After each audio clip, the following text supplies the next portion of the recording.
Yeah, news of the day for the Mariners, Mike. Good to have Nelson Cruz back. Yeah. Casey Lawrence already a crowded bullpen. Now back to Tacoma, but we're going to see Nelson Cruz for the first time this month, believe it or not. In the bullpen, they had 9 guys out there back to the normal 8.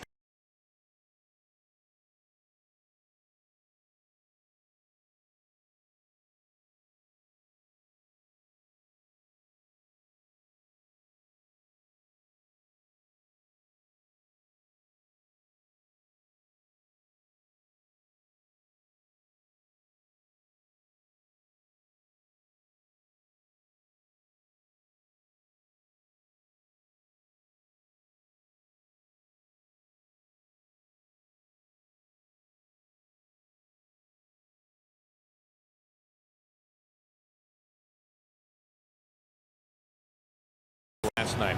Well, Marco Gonzales up on the mound this evening for the Mariners. A chance for a series win against the Oakland A's. We'll break down the starting pitching matchup in just a moment.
Tickets at emeraldqueen.com.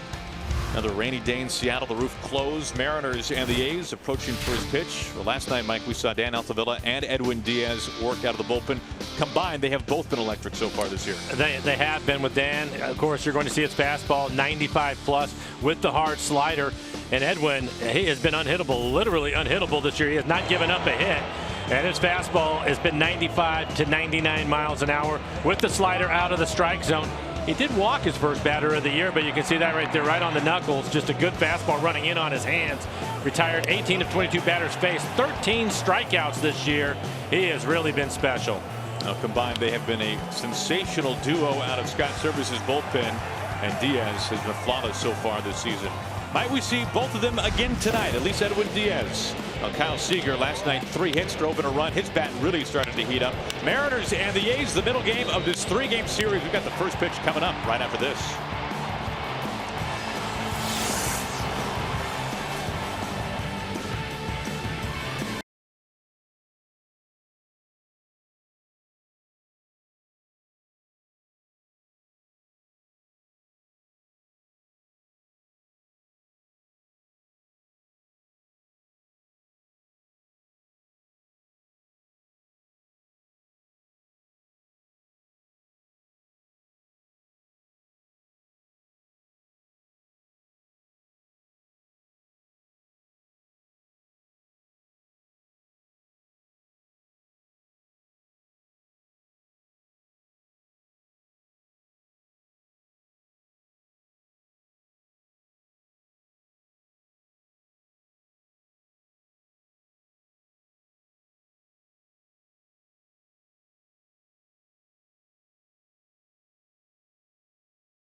Swing and a miss, struck him out. Stand, baby!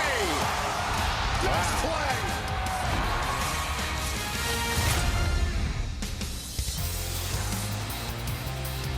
Rainy night here in Seattle. The Mariners hosting the Oakland Athletics. This week-long homestand for the Mariners continuing tonight from inside Safeco Field with the roof closed as Marco Gonzales is up on the mound making his Safeco Field debut in 2018. And welcome back Nelson Cruz, back with the Mariners for the first time since the second game of the season, activated from the disabled list today after an ankle injury. We are just about all set and ready to go for first pitch. Marco Gonzales getting set to take the field.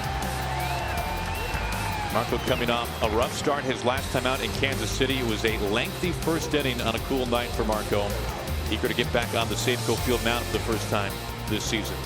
Happy to have you with us, Aaron Goldsmith, Mike Flowers, and our entire Root Sports crew. The Mariners coming off a win last night in game 1 of this 3-game series. And a win tonight would mean a series win and a chance for a series sweep tomorrow behind the king, Felix Hernandez, on Jackie Robinson Day.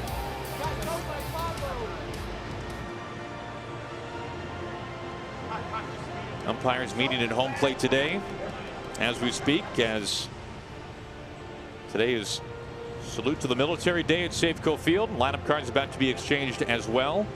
And Mike, what we saw last time for the Mariners, well, I guess not surprised with this lineup that just gets even better tonight with Nelson Cruz coming back. Yeah, it gets a little bit deeper. We talked about it with Nelson Cruz. He'd missed the last 9 games. He will be back as the cleanup hitter tonight and the DH. Mitch Haniger will drop to being hitting 6th in the lineup, so they're starting to get healthy, one player at a time. It was great to see the Mariners last night score 5 runs in the 7th inning.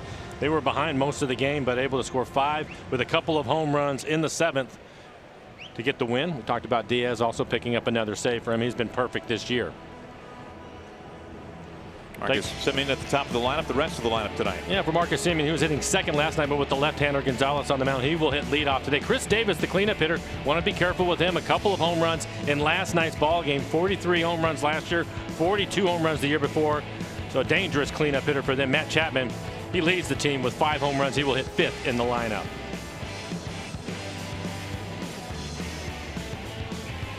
Now the A's coming to Seattle, part of a 3-city road trip. Mariners taking last night in game 1, as you see Daniel Vogelbach there with the high socks. A big night for Vogelbach last night. Mike, his first big league home run. Yeah, I had a chance to congratulate him earlier today down on the field. He was excited about it, as he should be. But for him, that's a big moment for any player, to get your first hit and then hopefully your first home runs. We'll take a look at it. This is in the 7th inning, capped off the 7th inning with a 2-run home run out to right field. I think it got in on him just a little bit, but he's so strong, still able to hit it over the fence. His first home run of the year, his first career home run at the major league level. And as you might hope, Daniel able to get that ball back. There's a little bartering involved. Gave the fan who caught that home run an autographed bat, and now Daniel gets that first big league home run back. And that gives you an idea. Exit velocity at 95 miles an hour tells you how strong he is. He basically threw it out of the ballpark. It's Marco Gonzales. We'll get things started on the mound for the Mariners. For Gonzales on the year, this will be his 3rd start. His last outing, a bit of a struggle in Kansas City. 2 1/3 for him. 8 hits in that outing. Had to throw over 40 pitches in the first inning. So hopefully his fastball command is with him tonight as he tries to work his way through Oakland's lineup. And we'll take a look at the defense. D. Gordon will get the start out in center field. Daniel Vogelbach, the DH last night with Nelson Cruz back. He will get the start at first base. David Freitas did not play in last night's ballgame, but he will do the catching and catch Marco Gonzales. For Gonzales on the year, his average fastball this year has been 90 miles an hour. You're going to see a cutter, a curveball, and his changeup. I suspect we'll see his changeup here early in the ballgame. Again, his fastball command wasn't there early, but he didn't use his changeup at all against Kansas City. I don't think that'll be the case here today. And you go back to that start for Marco at Kauffman Stadium. The first inning is what did him in, Mike. 43 pitches in that first, and as we just saw, was not able to get very far, could not escape the 3rd. Now the good news is you can see the numbers against Oakland last year. 4 innings, just a couple of hits, did not give up a run in the big key. He didn't walk anybody. The main thing is to stay out of the hitter's counts for him so that he can get to his changeup or even his curveball. We might see his curveball early in some counts. Marcana, the lineup for the first time of the series, had last night off. Only 3 at-bats for Canada so far this season. And we talked about the importance of this series in last night's game, Mike. The Astros coming to town for 4. They actually lost today.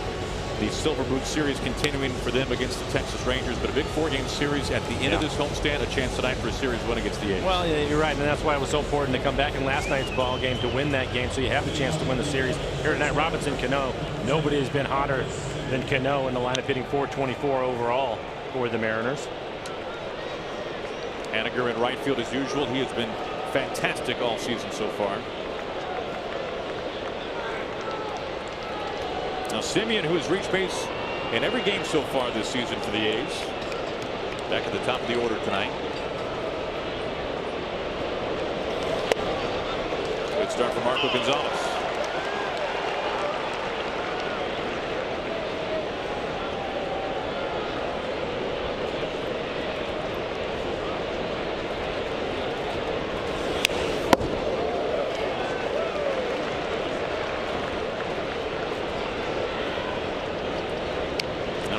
It was a 3-game series in Anaheim. They dropped 2 out of 3. Then they split a 2-game series in Los Angeles against the Dodgers.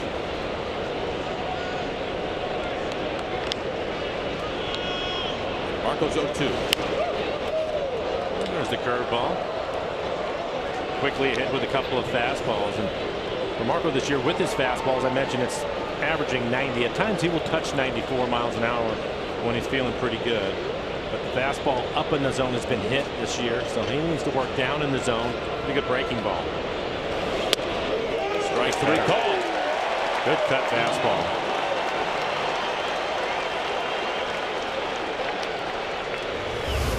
We'll take a look at it. David Freitas set up on the inside corner. Erwin Danley, the home plate umpire, rings him up. Good start for Marco. For Gonzales, his first 2 starts could not have gone any differently. We talked about what happened in Kansas City, where he could not get out of the 3rd. His season debut was tremendous. Pitched into the 7th in San Francisco. Cannon skies the first pitch over towards Haniger, but into the seats for a foul ball.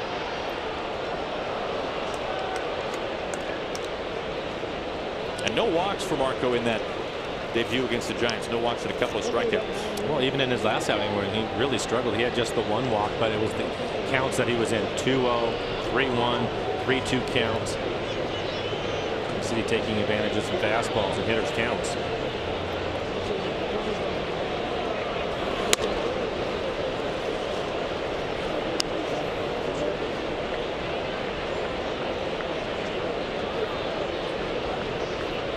Limited playing time for Canada so far this year, just 3 at-bats on the season.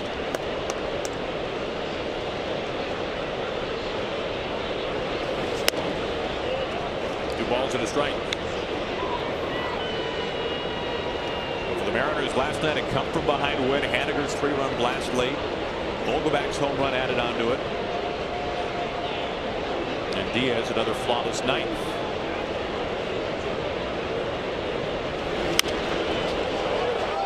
Pop up. Freitas doing the catching tonight, but another foul ball. 2-2. That's what we were talking about, Aaron, with Marco. Back-to-back changeups for him. Up a little bit, but off the outside corner.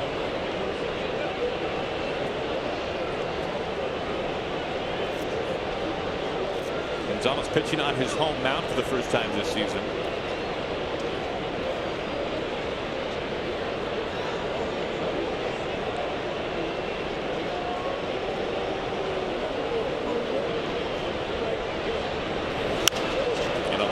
Foul ball. Good fastball right on the inside corner after a couple change-ups away, trying to jam him up. So far nothing in the middle of the plate. Lowry on deck.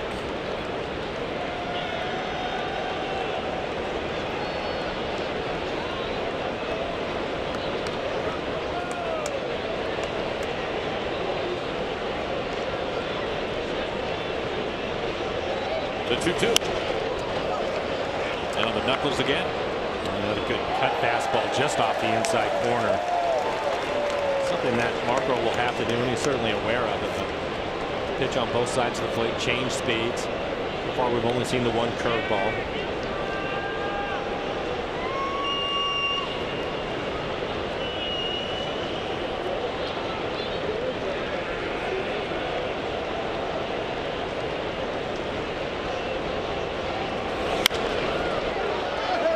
The 7th pitch of the at-bat.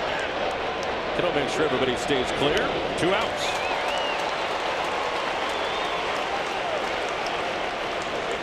Again, encouraging. He did not miss with one pitch. 7 pitches in that at-bat, but did not miss with one of them.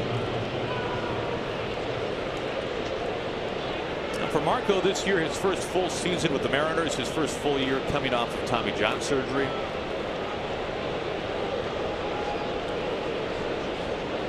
I don't know, Mike, one more physical, one more mental when you look at Gonzales coming into this season. I was fortunate enough on the Caravan. Marco Gonzales was on the Caravan with me. I had a chance to talk to him, and I think that he was past. We talked about the mental part of it, where you have an injury to your arm when you're a major league pitcher. That is obviously concerning, but he was finally to the point to where he felt that he could throw the baseball and not worry about the injury anymore. So that's a big hurdle to get past.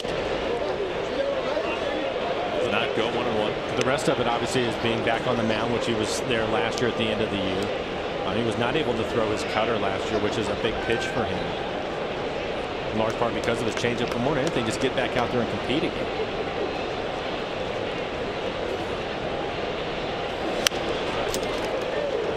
Ahead 1-2.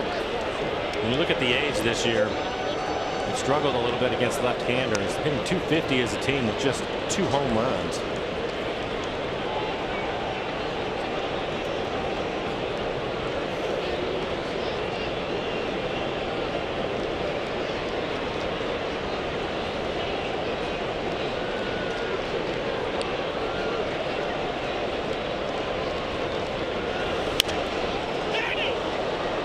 Foul ball. Now for Marco, of course, a Gonzaga product, the most decorated pitcher in Gonzaga history. And the trade to bring him to Seattle really brought him home in many ways. He and his wife live here in Seattle. His wife's a fitness instructor. Marco claims that she's in better shape than he is.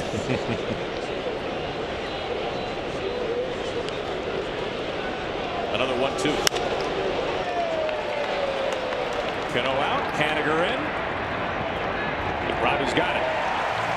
Gonzales, a clean 1-2-3, top of the first. The A's scoreless, and the Mariners coming up.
It has been a tough start to the season for Kendall Graveman, the opening day starter for the Oakland A's. Tonight making his 4th start, an ERA pushing at 9.5 as D. Gordon gets set to lead things off for the Mariners. Nelson Cruz, welcome back. Nelson Cruz, the DH today. He will hit cleanup. And because he's in the cleanup spot, Mitch Haniger, who had been hitting cleanup the last 9 games, will drop down. He will hit 6. Mitch with 4 RBIs in last night's ball game, and hitting 7th, Daniel Vogelbach, his first career home run.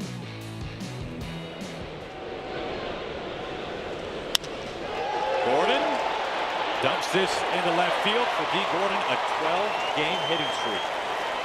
Not wasting any time. And it's great to have his speed on the bases. For Graveman, as Aaron mentioned, struggling this year. This will be his 4th appearance, 0-2 record, ERA over 9 at 13 1/3. You can see he's given up 5 home runs, 20 hits. His last outing, he walked 4 batters, so hopefully the Mariners can take advantage of that .351 batting average he's been giving up this year.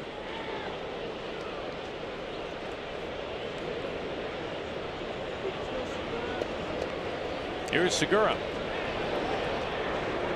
Deep back in time.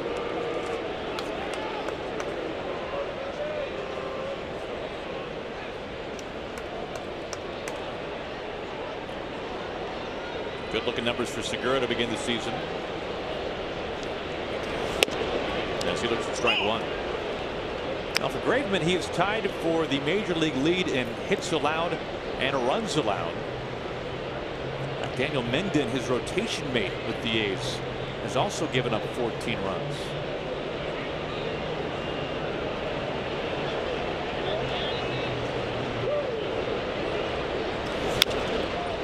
Two. See Graveman with the last fastball at 94 miles an hour. His average fastball this year has been right there at 94. Typically he's going to try to sink the ball, but some people from the A's this year, his fastball has been up in the zone. That's the reason why he's been hitting around the ballpark. Also mix in a cutter and a curve, occasional changer. Now D approaching Joey Cora. This gets away. Picks around. Gordon into second base. The throttle down there.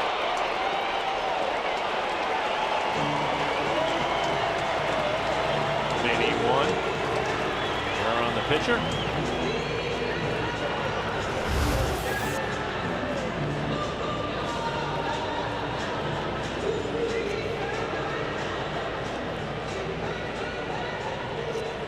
No sweat for D to get into second base. Olsen again getting the start at first for the A's tonight.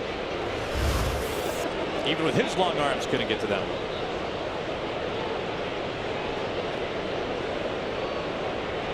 So right away an RBI chance for Segura. His time is called.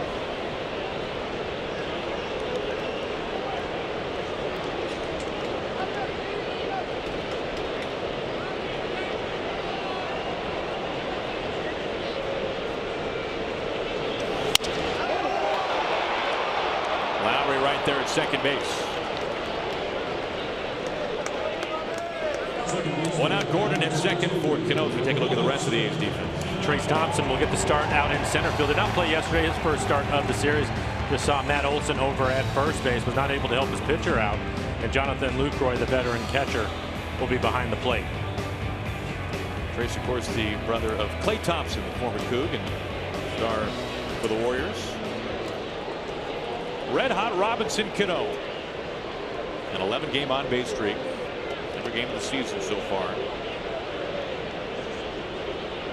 And that's just the tip of the iceberg for Cano so far this season.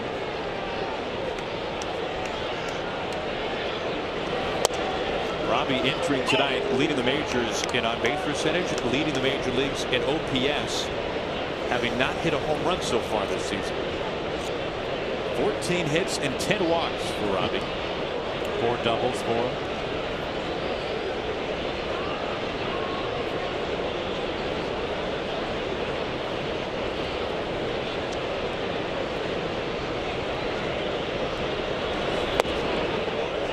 By the batting cage today when his group was hitting, I went down to watch Nelson Cruz hit. And then Robinson, they hit in the same group. And Robinson, I'm not sure that he missed one batting practice pitch today. He was line to line drives everywhere. He is really locked in.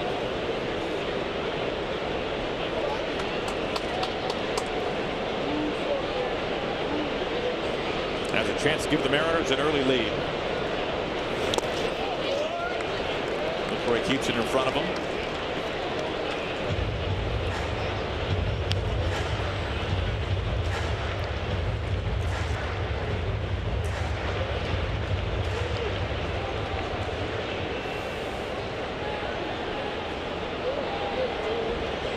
I think we see the walk numbers decrease a little bit with Nelson Cruz. Probably. I think when you consider the way that Robinson has been swinging the bat, and then you have a young player, Mitch Haniger, though he's been really hot. I think they were going to try him a little bit more, but Nelson, he's the best DH in the American League. And to me, that's averaging 40 home runs a year over the last 3 years. Yeah, they're going.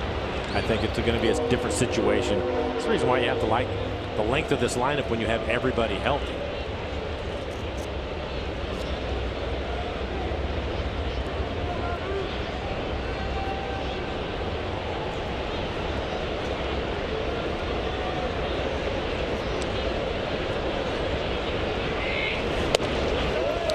For Cano. I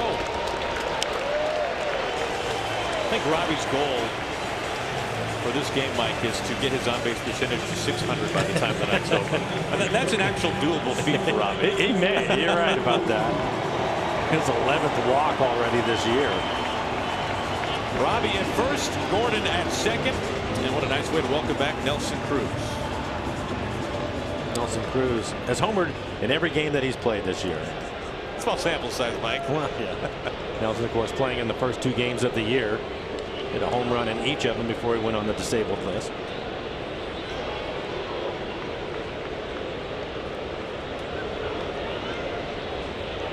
Of course, it was Nelson who homered on his first swing of his season this year.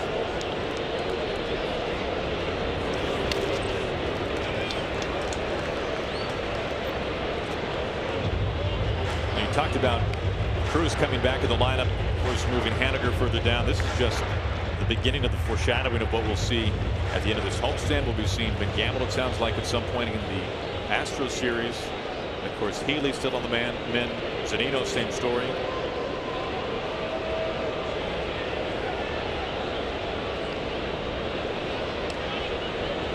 And I think this is a lineup that in most years, most teams would feel awfully good about as is. Will get even longer. You're right about that.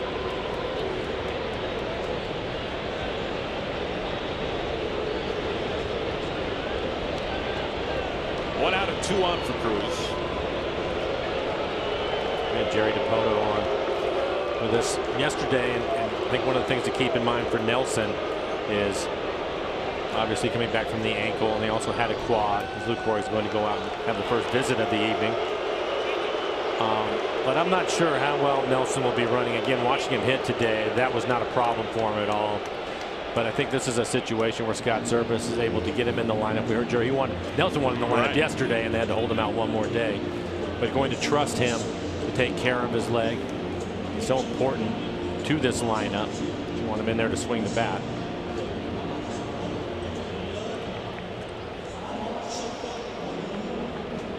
I don't think he'll be stealing any bases.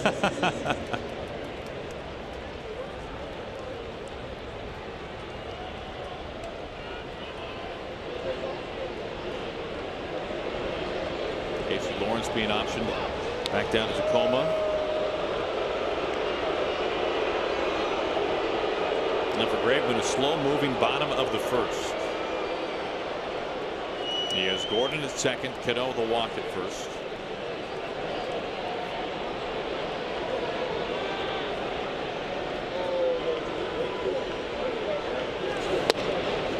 Two and 0.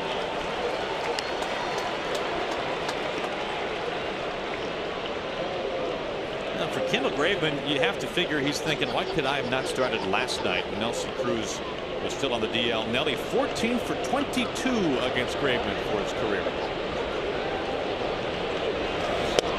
And shockingly, of those 14 hits, only 2 homers. I would have taken the over all day on that, given those numbers.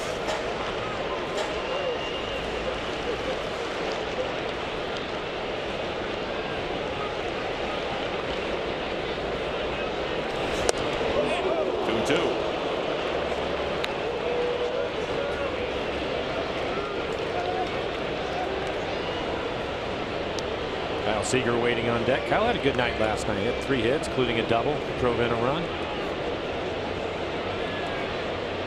His bat's starting to really heat up. The 2-2. Nelly down on strikes.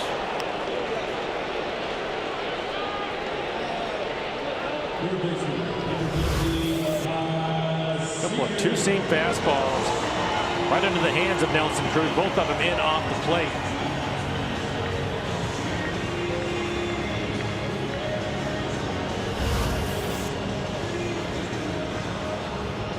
8 hits the last 5 games for Seager. Of those 8 hits, half of them for extra bases. Mariners trying not to spoil this chance. Gordon at second, Cano still at first.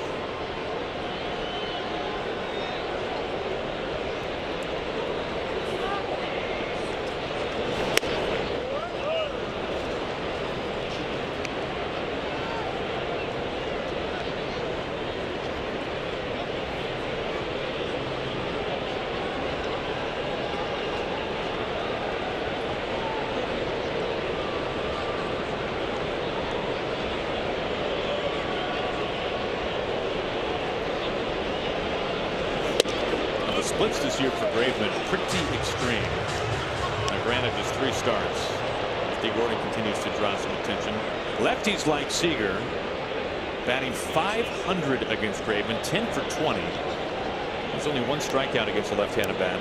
Righty's not bad either, but by comparison, the damage has been dealt by guys on the left side of the dish.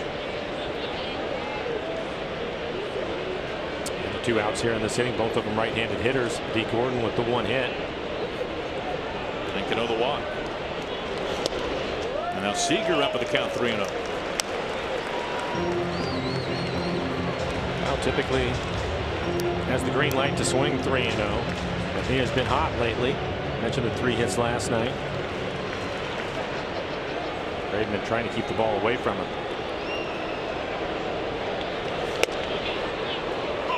Strike over. May have helped him out a little bit there.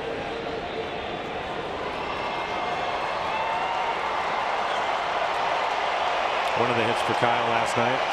He went the other way. Line drive into left field.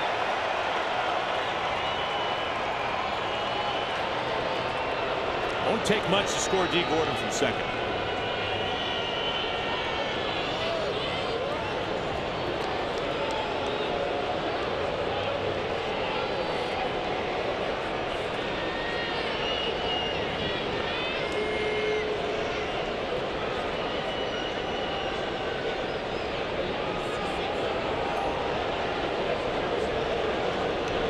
Outs and 2 on. And the bases now loaded. Second walk of the inning. Bring have another hot hitter, Mitch Haniger, hitting 6th today. With Graveman, he has struggled in his last outing against the Angels. He had 4 walks and 3 1/3.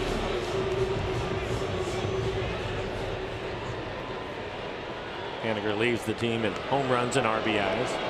For Mitch, 3 home runs, 12 RBIs, drove in 4 of them last night.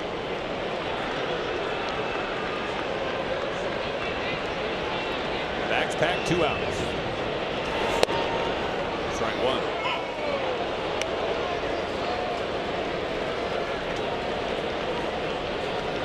For Graveman, 20 pitches, 10 strikes.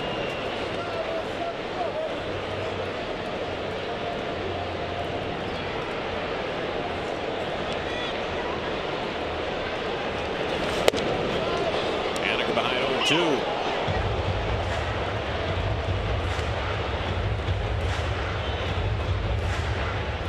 Now Graveman could not escape the 4th in his last start. That was in Anaheim.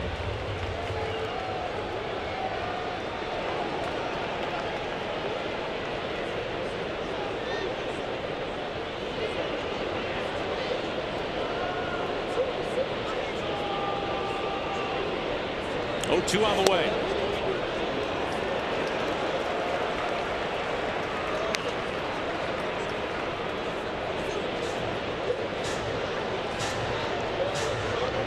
Haniger can reach. Vogelbach would be next.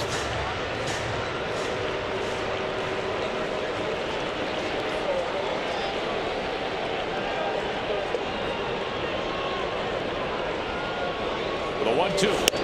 Evens it up.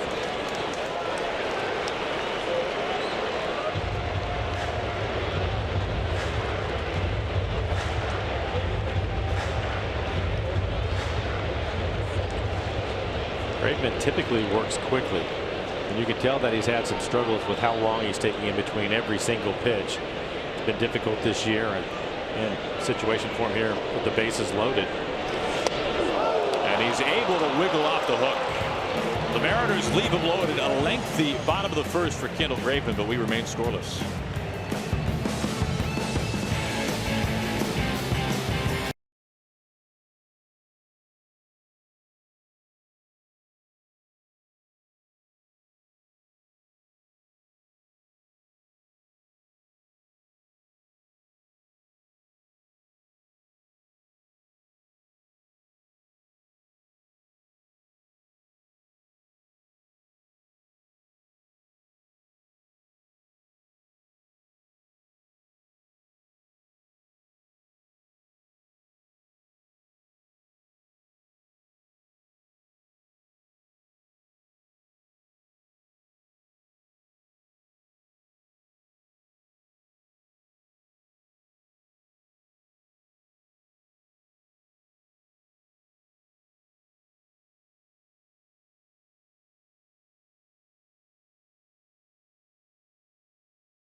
He's in session tomorrow when King Felix does battle with the A's at 110. Tickets are only $30 and include the new King's Court t-shirt.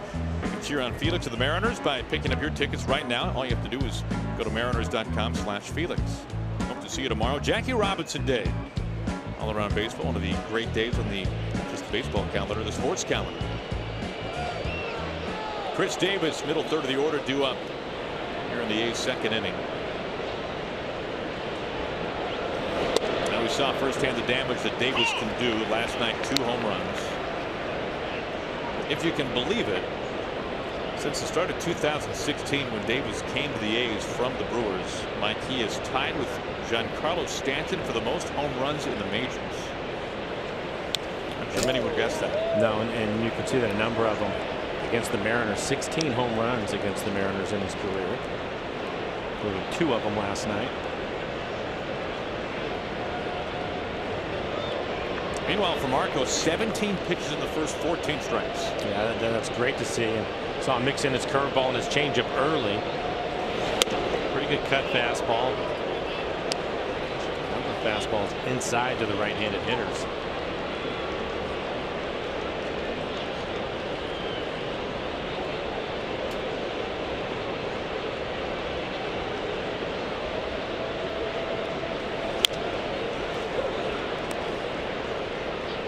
Curveball there, still 1-2.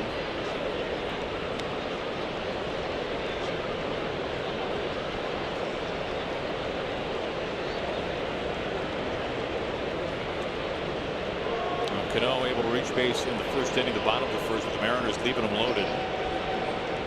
24 pitch inning for Graveman. Another 1-2. Strike 3 called. Second strikeout for Marco Gonzales, both with the bat on the shoulder. All the trouble that Marco had in his last outing with his fastball command. You take a look at our Primera Supremo, and this fastball, it is right on the inside corner. Another perfect pitch from him.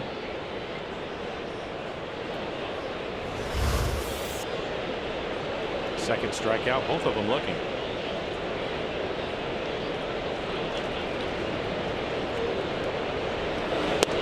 Strike 1 to Chapman. Well, we saw the power last night from Matt Chapman. Really, we saw everything he has to offer last night in Game 1. Their expectations of him are pretty high. So he's off to a great start. His 5th home run last night.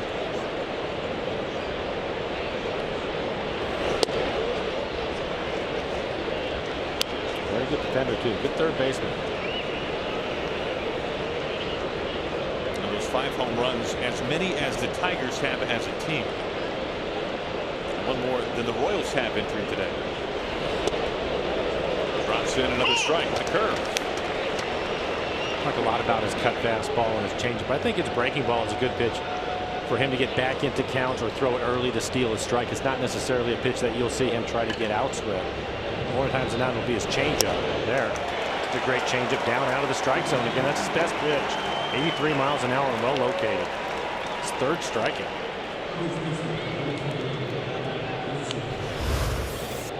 We'll take another look at it. Little run to the changeup, down out of the strike zone.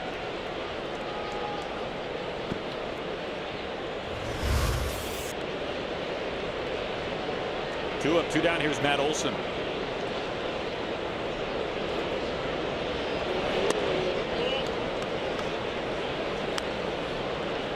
I don't know if Mike Morris is the appropriate comp here, Mike, but you don't see too many guys who at least look like they're holding the knob of the bat over the plate. Mike, of course, a right-handed hitter. Right, probably the only difference between the two. a subtle difference. Both of them probably 6'4", 6'5". They have the shift on for Olson.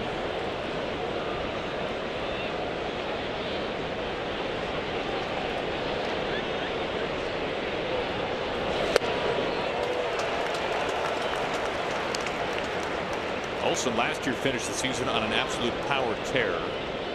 13 homers in September, 20 homers over the final 2 months of the season.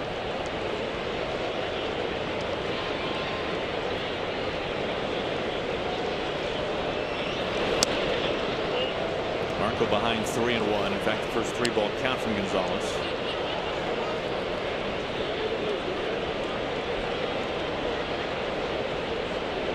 Lucroy on deck with 2 outs.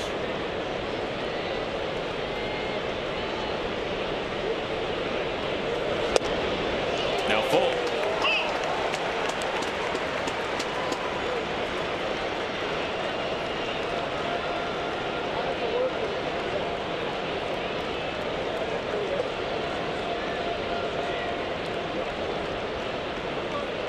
Gonzales a chance to strike out the side in order. Here's 3-2. Out to right. Haniger in front of the track, able to come in and make the catch. Now 6 up, 6 down. Marco Gonzales cruising through over the first couple of innings.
Well, the Orca card is all you need to ride the Sounder train, link light rail, buses, ferries, and streetcars. You can learn more by going to getorcasmart.com. Roof closed. Another rainy night here in Seattle. Bottom third of the order due up for the Mariners. It starts off with Daniel Vogelbach.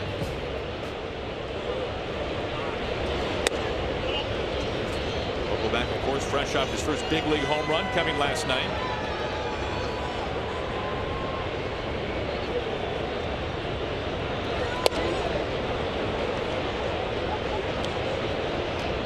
Graveman, a 24-pitch first inning where he threw only 12 strikes. He was able to strand the bases full. He was able to get out of the first inning, but I think just continue to put pressure on him. Again, he has struggled through the first 3 outings, and it's not his typical pace, especially with base runners on. Really slowed down, so he's not comfortable yet. Here's 1-2.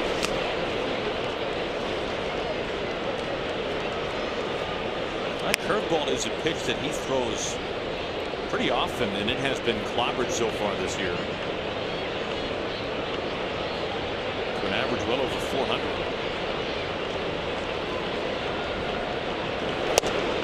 Strike 3 call. Gets him at 96.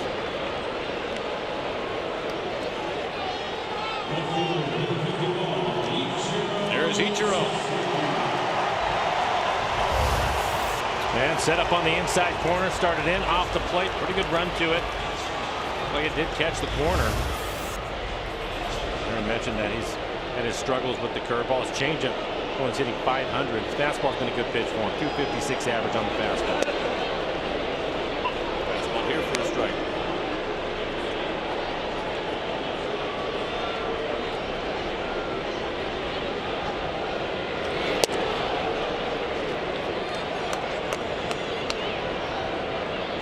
Ichiro, 5 hits and 25 at bats so far this year.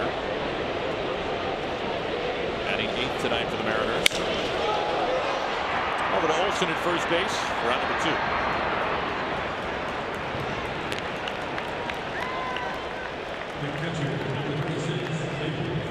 2. 2 up, 2 down for David Freitas.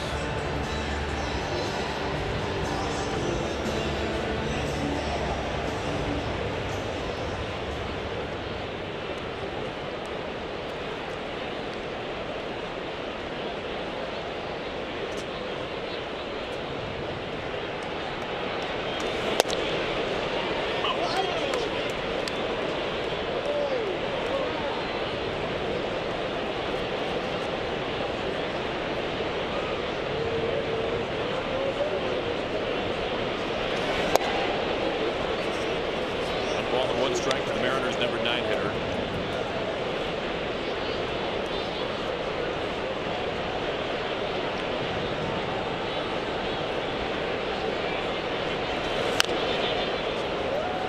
After the win last night, the Mariners have won 9 of their last 10 against the A's, dating back to last season.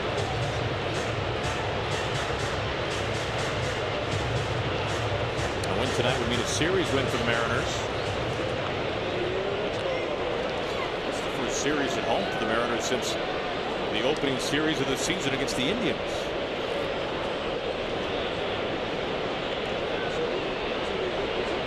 Mariners took 2 games out of 3 against the Tribe.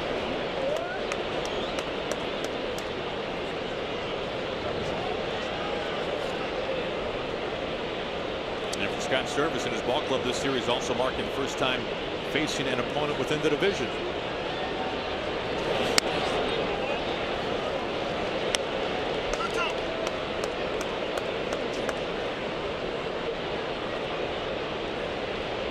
And of course, more of the West coming up on Monday, a 4-game series beginning against the Astros.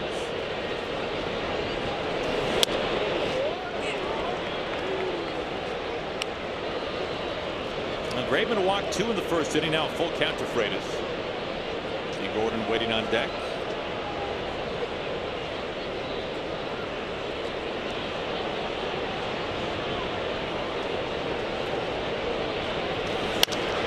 Hard hit left side underneath Chapman's glove. 2-out base hit, David Freitas.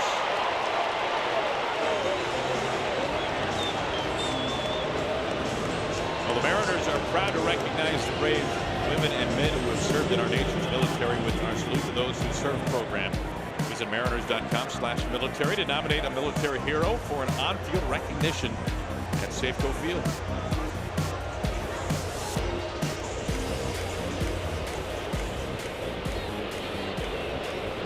Two outs, Freitas aboard for D. Gordon, who extended his hitting streak to 12 games with his leadoff single in the first. He has seen 2 pitches. He has 2 hits. They're almost identical base hits for him. Being aggressive. Line drives in the left field.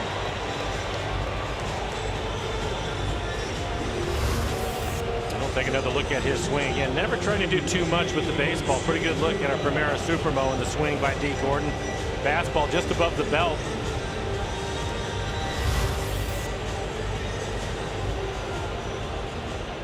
Talked about it. Keep putting pressure on him. It was going to be an easy inning. Another runner in scoring position.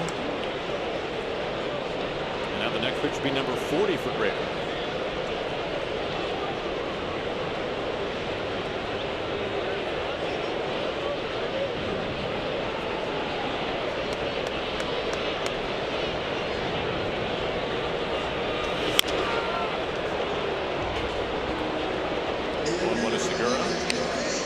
Popped out to the second baseman his first time up, and it looked to me he was behind in the count. D. Gordon was at second base, and it looked almost as if he was trying to force the ball to the right side.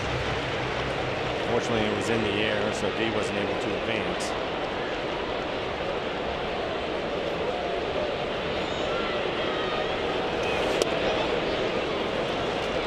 Count evens up.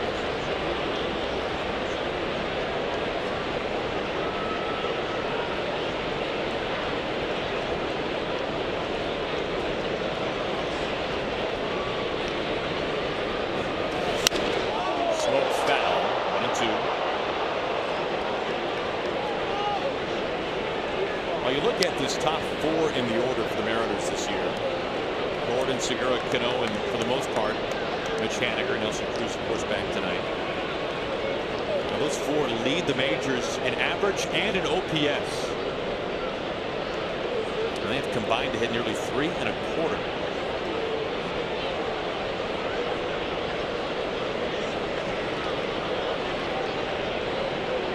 The 1-2. Just gets a piece.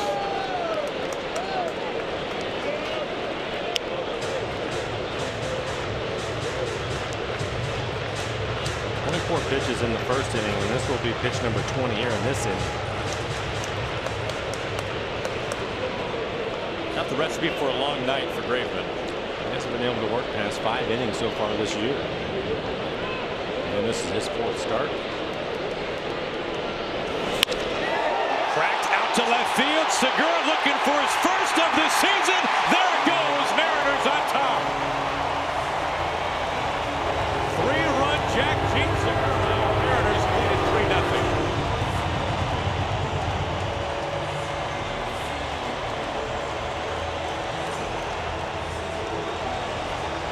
He is one of those hitters that will make you shake your head. This is actually a really good pitch from Graveman. It's probably just in off the plate, down out of the strike zone. But Gene able to get the barrel to it. We talked about him being a good bat ball hitter. Head right on it, drops the barrel right to the back of the bullpen.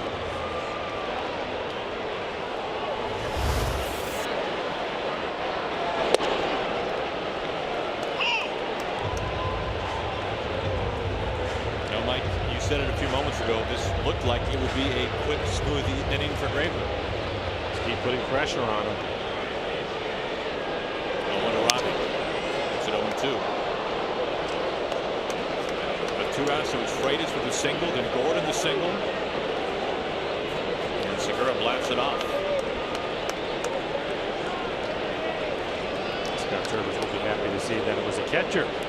Get this rally started here. The base hit. That's right.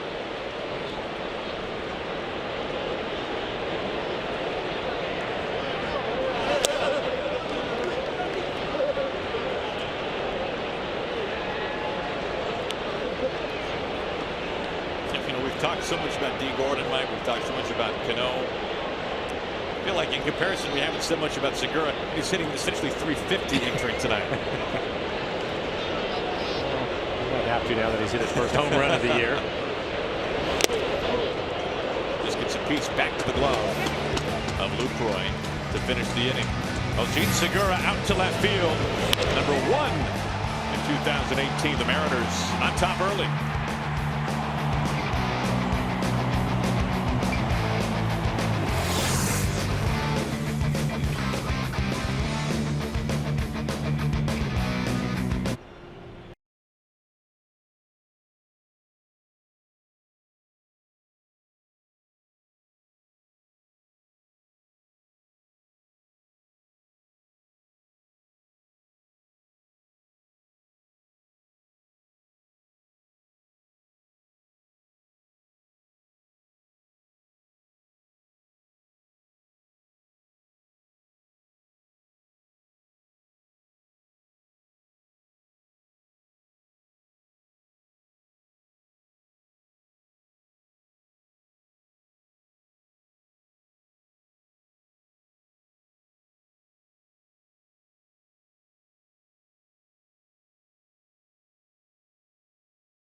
Top of the 3rd.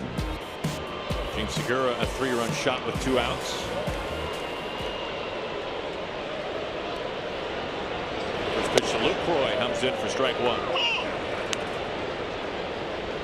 For Marco Gonzales through a couple of innings, 3 strikeouts for him. Stays the minimum.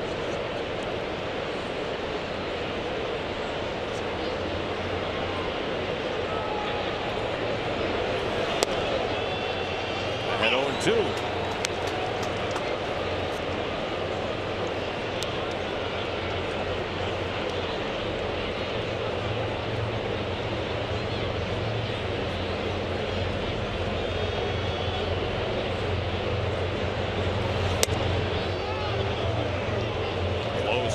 with a ball and 2 strikes. Good cutter. I was talking to Scott Service before the game today, and he told me, he goes, I think that Marco will be fine, and I think that he will come back and mix it up a little bit more than what we saw in Kansas City, and that has been the case. He's had a good changeup, thrown a breaking ball a few times. Excellent fastball command. When he's missed, he hasn't missed by much. You can see that last pitch right on the corner, probably just a little bit low.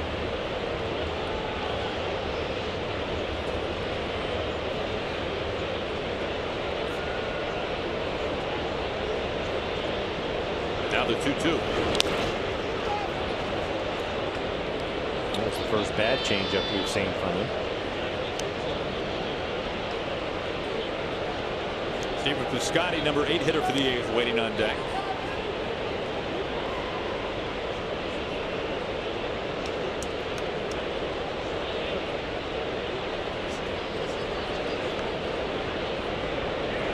Now the payoff. Watch out.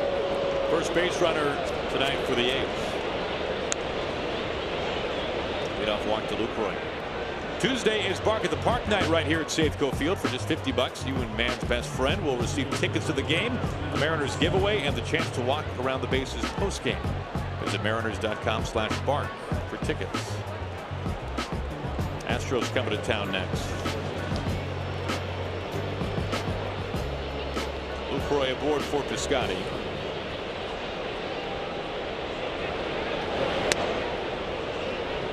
Curveball misses for ball 1.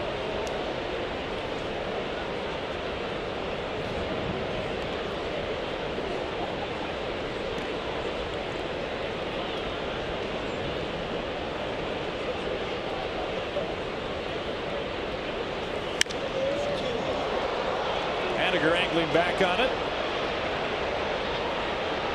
1 down. Lucroy back to first. 2 pitches to get Piscotty. That brings up Trace Thompson.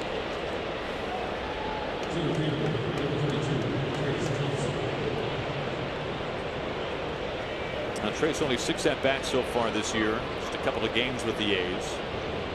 We saw him when he broke into the big leagues as a 24-year-old with the White Sox back in 2015. He made his way to the Dodgers. Claimed off waivers recently by the A's.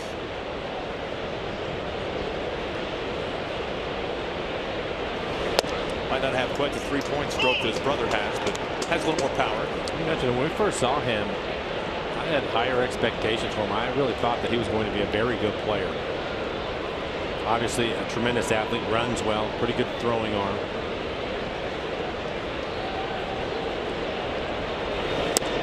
I just remember in Chicago his rookie season, every time the ball came off his bat, it was loud. A lot of line drives. That's exactly right. And you saw that, some of it. Well, it's been a struggle for him. Pretty good changeup by Gonzales. The 0-2. Strike 3 call. Good morning, good afternoon, and good night to Trace Thompson. Double up the changeup a number of times. Comes right back with another changeup again. For me, this is his best pitch. The changeup is down at the bottom of the strike zone. At times he will throw it out of the strike zone down and get the hitter to chase it.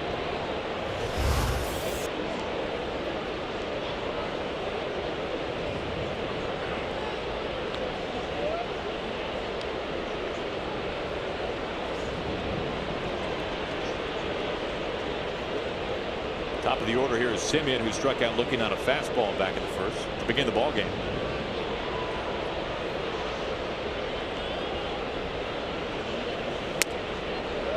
That floats outside for ball 1. It was his breaking ball, but I like that it's early in the count. He was just trying to steal a strike with the breaking ball. Helped his fastball out a little bit by not overthrowing it. He missed with it.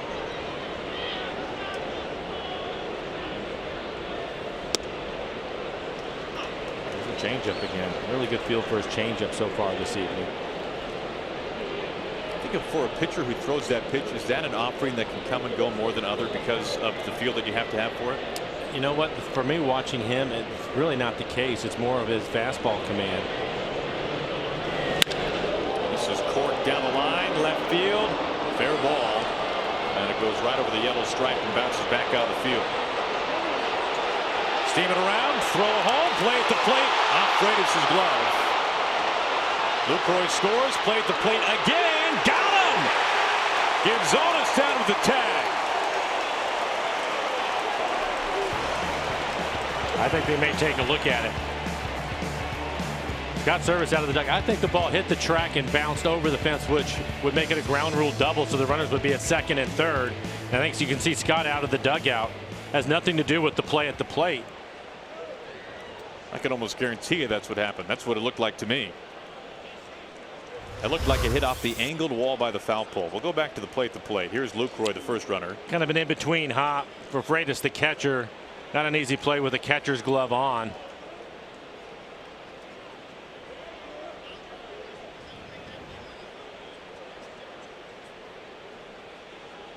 Semien ruled out. Good call. Yeah, he was clearly out. I don't think there's much question there.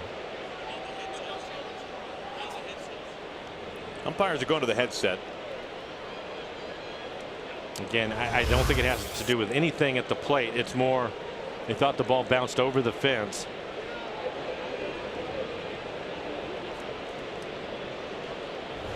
Looking left field. I think that it bounced over the fence. Again, that wall that's behind the line is really close. The closer you get to the foul pole, we'll take another look at it. You can see the funny angle this kicks off of because that wall is angled. Yeah, that clearly bounced off the top of the fence and hit that back wall. So it should be a ground rule double.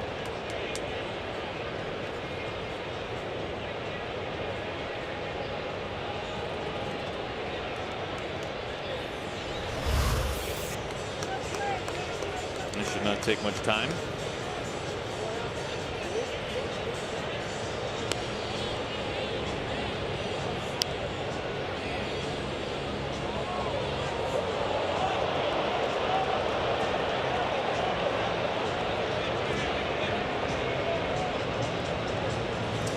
Well, it did make for a couple exciting plays at the plate. It did. There's a lot going on. Our guess is they will be redirecting some traffic here. Yeah, I think so. And there you go, second and third. So Lucroy into third base. And Semien the ground rule double. He's now reached base in all 14 games for the A's this year. So for Marco, going to make a couple of pitches and get out of this inning without giving up a run.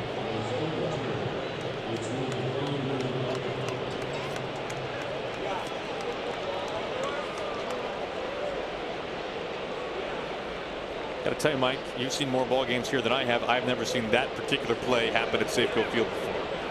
Which part of it? There was a lot going on. Here's Canna. 2 outs, 2 in scoring position.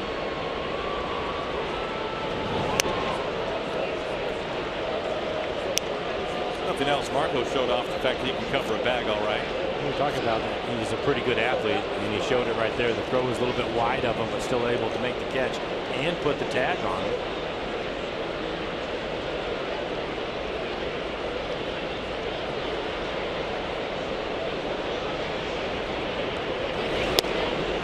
Behind 2-0. That changeup misses.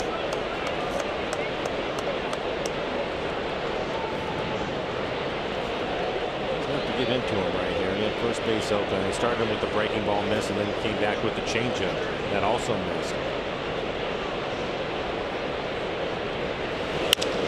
Line into left field. Ichiro having to play it on a bounce. Lucroy in. Right behind him. Here comes Semien. He's in to score. And Canada second.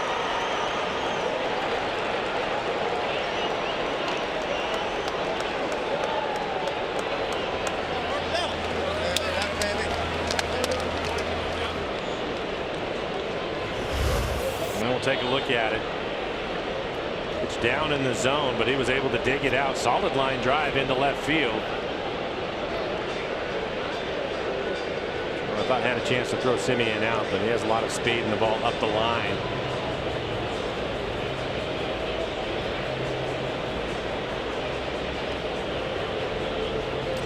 base hit. Cannon moves up to second on the throw.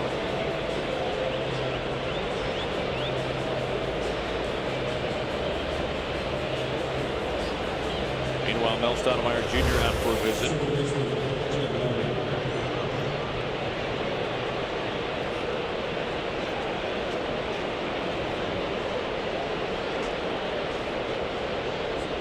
That brings up Jed Lowry.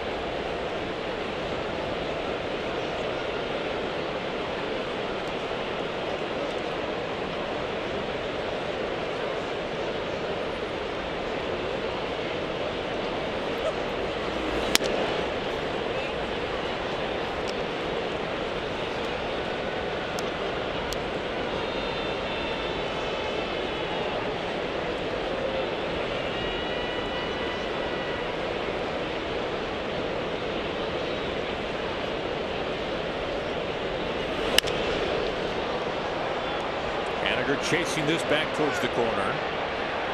And a foul ball. Looks like a pretty good catch. And judging by this, maybe we got a little late. Mike did not seem like he had to work particularly hard for it. No. You don't typically see fans still in their seats with a foul ball. But he's not letting go of that one.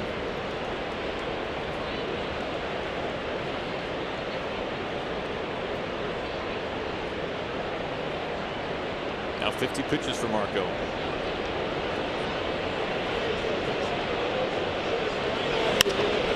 Into right field. Haniger on a bounce into his chest. Cannon coming home. The throw not nearly in time. And this game is tied.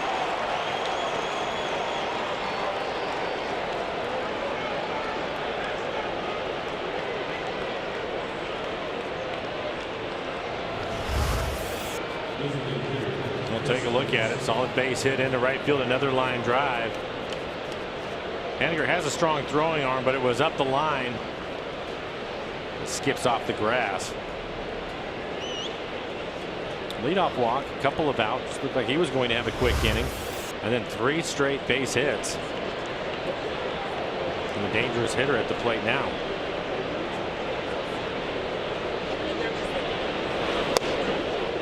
Like, just for that one person on their couch right now that's saying to themselves, well, I should have just let the play stand, right? Giving up the one run. Give up the one run. Been out of the inning.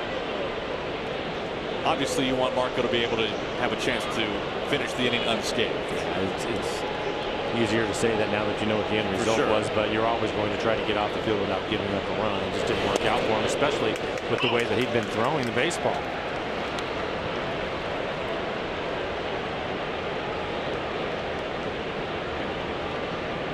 Now, if it were me pitching, I'd be running off the mound if I was Marco. All right. Only a run.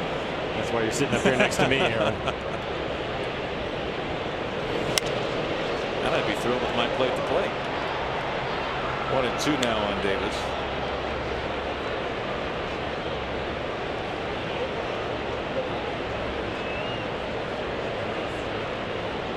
Now the Mariners grabbed a 3-0 lead on Segura's homer. Now a 3-run third inning for the A's.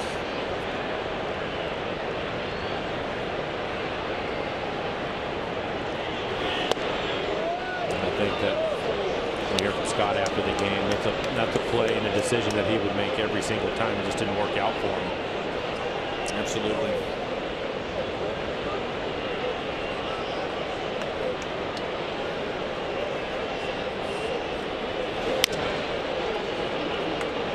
Still 2-2. Marco was able to strike out Davis looking his first at bat. It was on a fastball, an inside fastball. Started just off the plate and ran back on the inside corner. He's pitched him inside here in this at bat.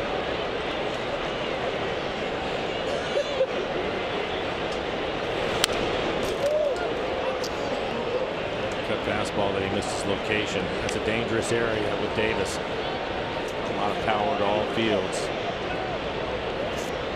87 miles an hour elevated in the middle of the plate.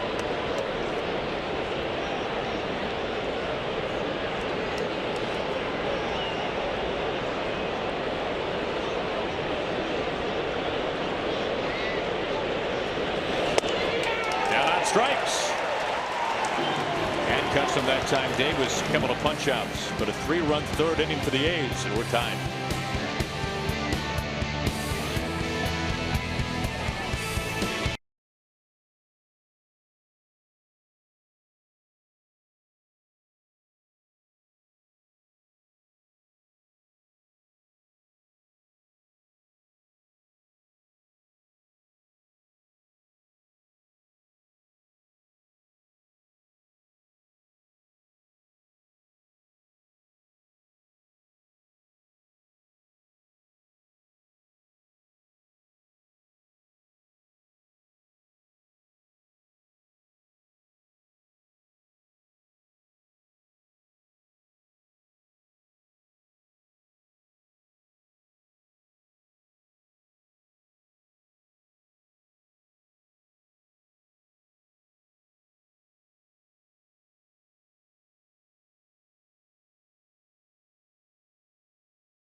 Safeco Insurance, final local agent at Safeco.com. Do more.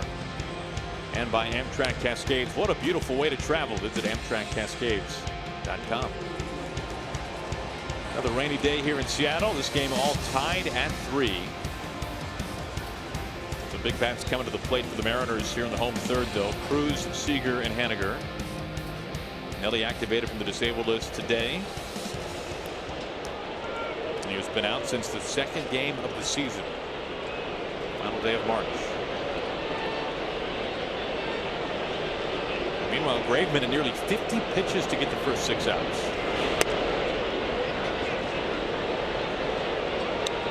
24 pitches in the first, same in the second.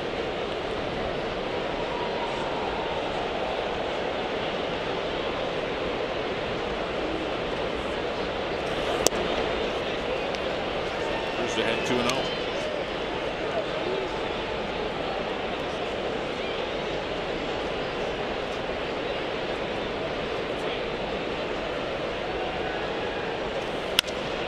Through the right side for a base hit.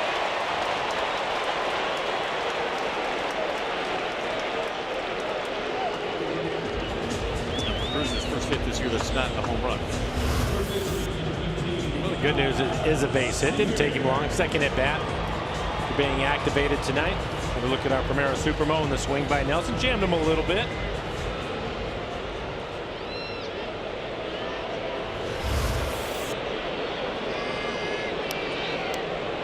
Against Graveman this year, it's been the left-handers that have done the damage. Kyle Seager ended up walking his first time up. Seager on the first pitch. Fair or foul into the corner. It is a foul ball. Scotty over to investigate.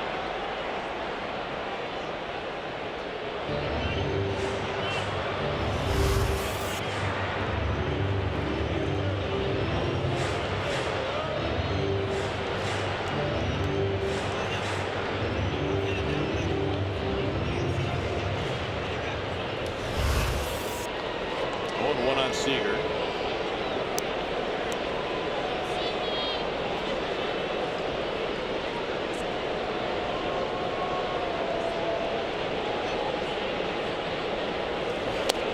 I think that disappearing corner in right field. I think of one of the first great diving catches by Ben Gamble in his Mariners career, and basically just his legs hanging out. He disappeared. The trap door at Safeco Field. It'd be great to get back in the lineup. Should be seeing him during the Astros series.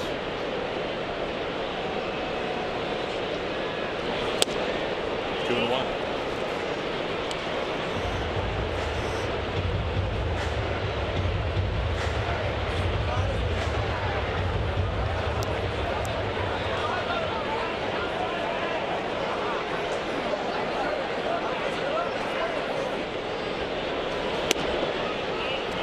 Now really ahead. A walk back in the first, a 3-1 count here in the third.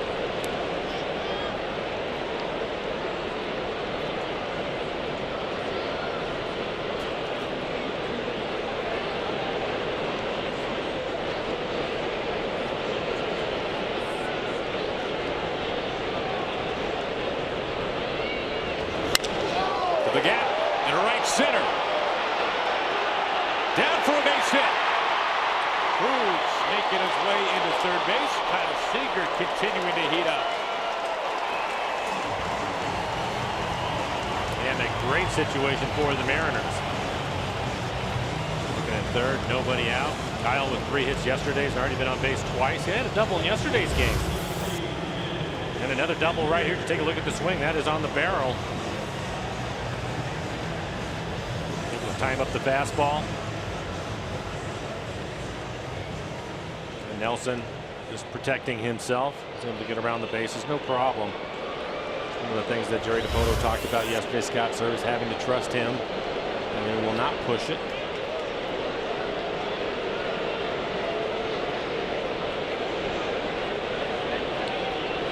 Cruz the go-ahead run at third. First pitch to Haniger. Line drive to center. Thompson can't get there. Cruz coming home. Mariners have the lead. Seager steams home right behind him. Mitch Haniger wasted no time. He drives in 2. And the Mariners back on top. It's 5-3.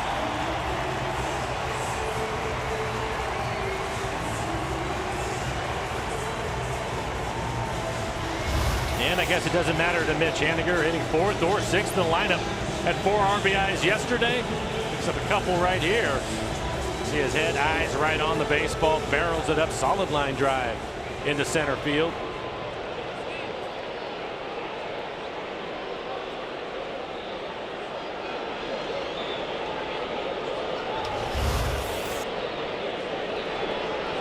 In steps Vogelbach.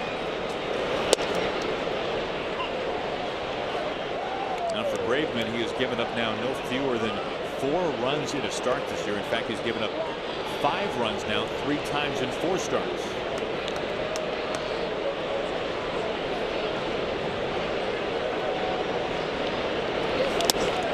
As kicks away and Haniger into second base.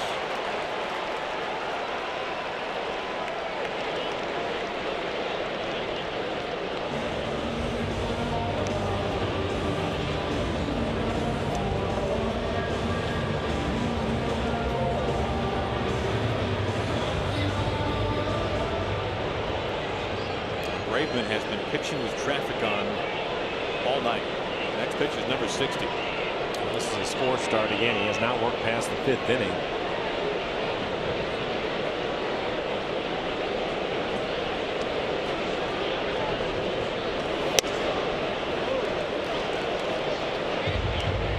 Mariners are 2 for 5 with runners in scoring position tonight.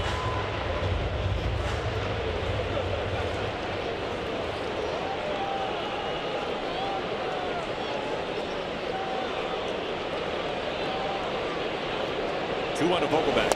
Inside.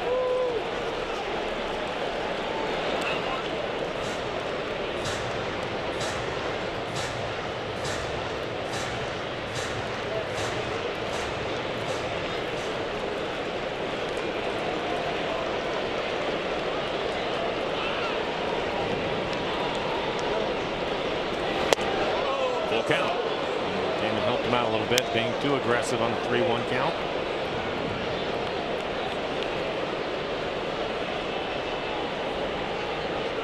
Waiting on deck, grounded out to first. His first time up.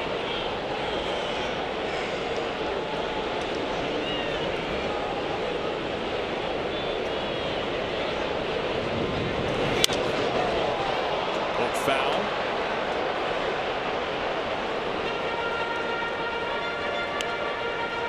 Now the Mariners loaded the bases up on Graveman in the first. They could not cash in. They stranded all 3. But then Segura, the 3-run blast in the second. Haniger driving in 2 here in the third.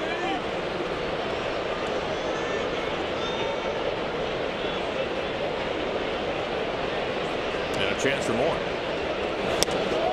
Vogelbach down swinging.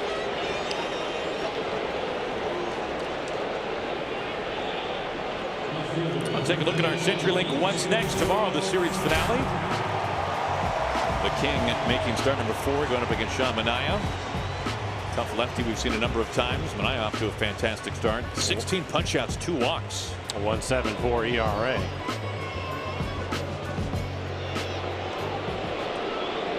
Mariners will see a lot of fastballs tomorrow. Strike 1 to Ichiro.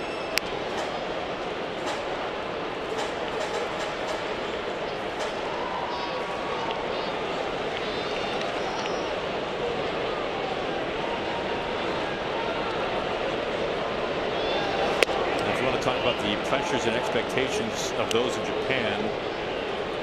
They're guys who come to play in the state. Shohei Ohtani, of course, for the Angels. There was a recent headline, Mike, that said Ohtani, this is a headline in Japan, Ohtani fails to homer for the 4th straight game. That was the headline. Like he was supposed to.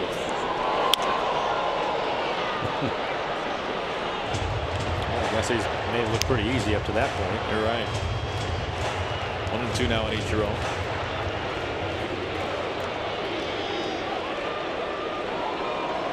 Pregame, next pitch will be his 20th of the inning. 24 in the first, 24 in the second. Should be 20 here in the third.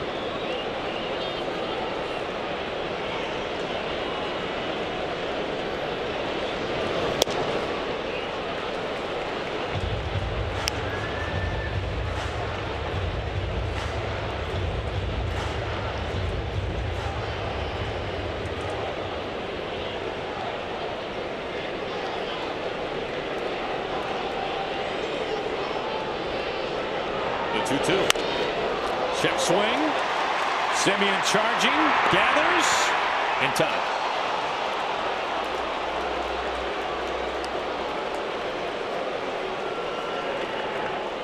Two outs. Haniger into third. Simeon with a strong arm is able to get him by a half a step.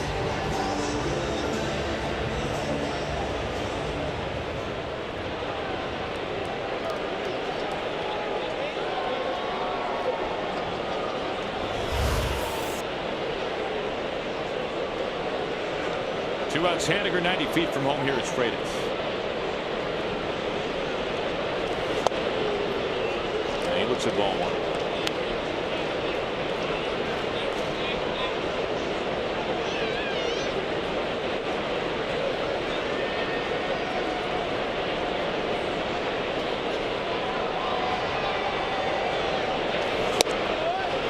Favorite stories, Mike, and I know you played in Japan for a brief period of time. C.J. Mikowski, who's now the analyst on television for the Rangers, tells the story of when he was pitching, I believe, in Korea. And before one of his starts, his manager came to him and said, through a translator, "CJ, today we need you to pitch perfect."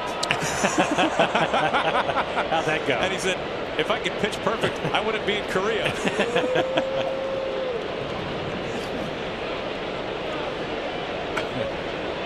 With all the mental side of things that get preached, of course, with the Mariners and with every other big league team, you'd have to think a manager saying something like that to a starting pitcher would be obviously unheard of. Now, I know you just came off the DL today, but you're really looking for 3 home runs today. 4 would be great. At a minimum 3. Go get them.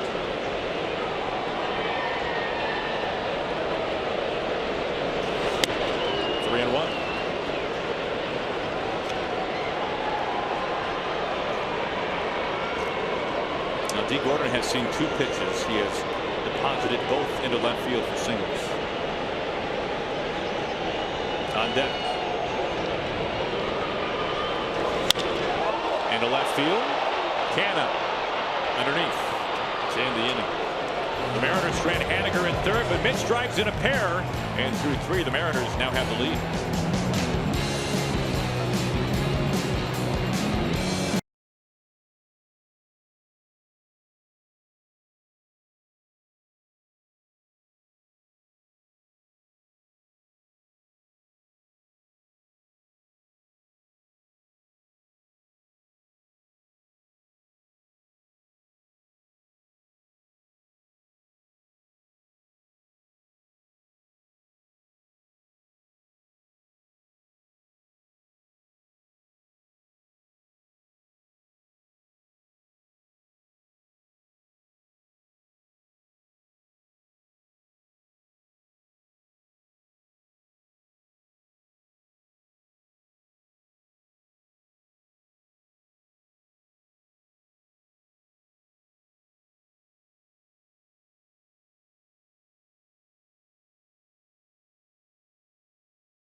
Well, we'd like to welcome MTA Communications subscribers from South Central Alaska. Thanks for rooting on the Seattle Mariners.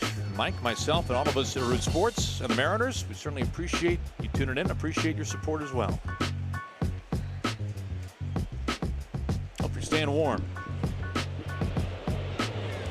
Well, the Mariners 3 runs in the second, 2 runs in the third. Gonzales pitching with the lead once again. Missing the first pitch to Matt Chapman.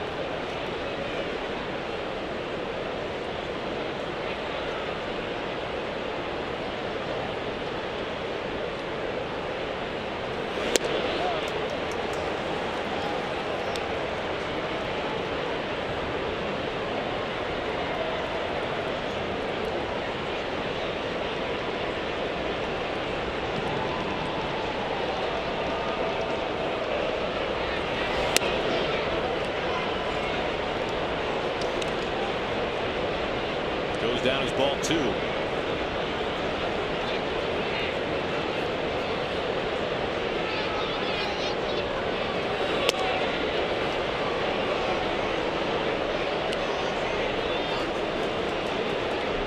Chapman last night cranked out his 5th home run out near the pen.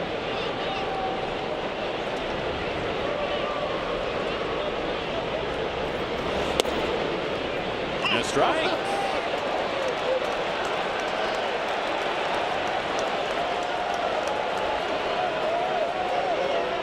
Umpires typically don't care for that, Aaron, in case you were wondering. It's a fastball right at the bottom of the strike zone. Well, Mariners fans were rooting him on to go back and pick that bat up. I think they liked it all right. Here comes the payoff. He came back with a changeup.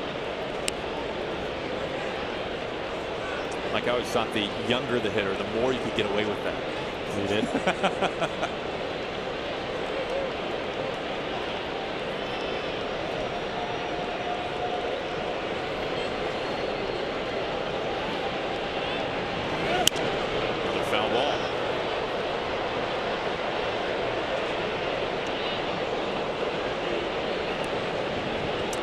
did that one time, and it ended up costing me. The next pitch was, to me, it seemed that it was a foot outside, but it was called strike 3. I can tell you that. It was destined to be strike 3? Yeah. Now, was that young in your career, early in your career?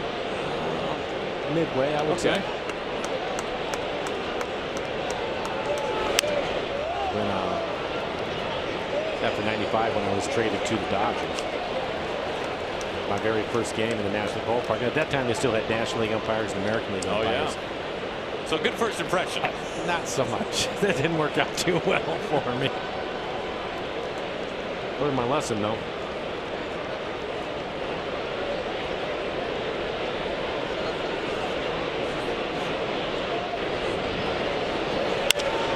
Tight to the line and a fair ball.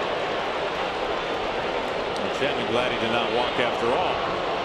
Gonzales is in the second base. His first hit tonight is a double.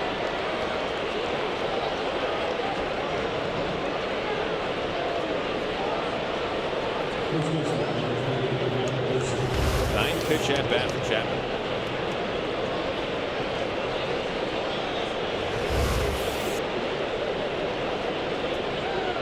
Now right away the go-ahead, the tying run with some pop. Matt Olson steps in.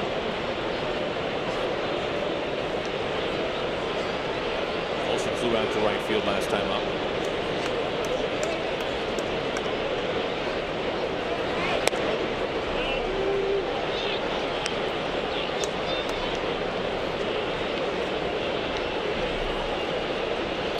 His breaking ball, 4 different occasions to start a hitter off, and he's missed every time. That's something that he'll continue to work on in between starts, because that can be a good pitch for him, but you have to be able to throw it for a strike.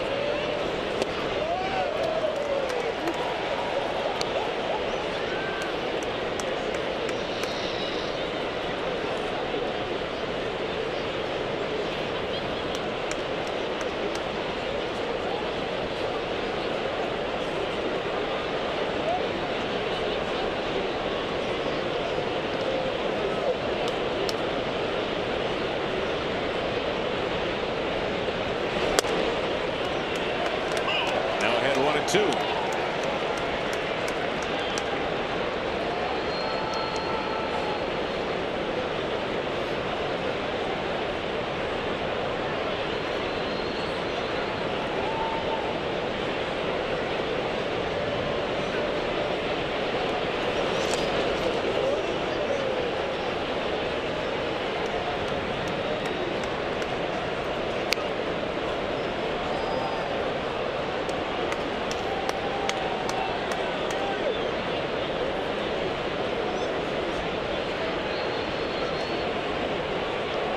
Trying to pitch around a leadoff double.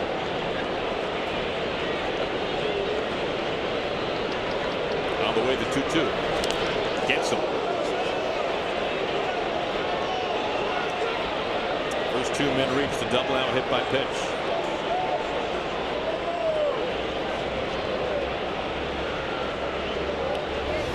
Well, we'll take a look at it. Tries to check his swing. On the back elbow. Ground service holding things up right now. He wants to make sure it didn't touch the bat.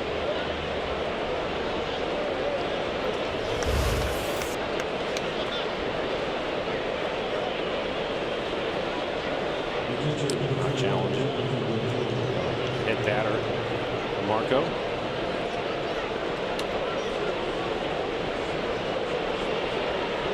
Lucroy the go-ahead run.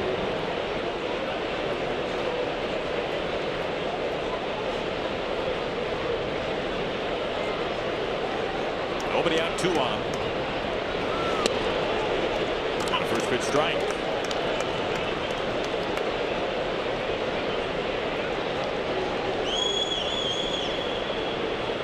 Previous 6 batters, Gonzales had fallen behind 1-0.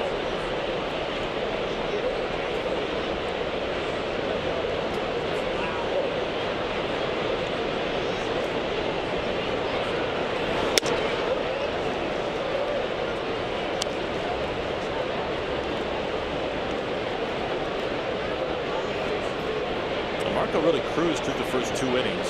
6 up, 6 down. Struck out 3 of the first 6 hitters that he faced. In that 3-run 3rd inning, he had to face 7 ace hitters. The minute that he had to go into the stretch, he walked the leadoff hitter, and it's been a struggle ever since.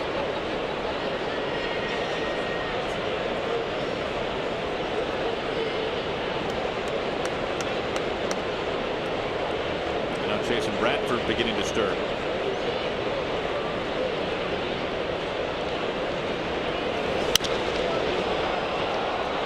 Slicing foul towards right field, out of play. 2 balls and 2 strikes to Jonathan Lucroy.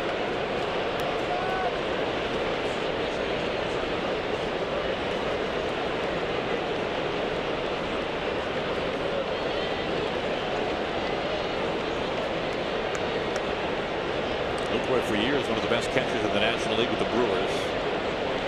Made his way over to the Rangers, to Colorado, and now a 1-year deal with the A's.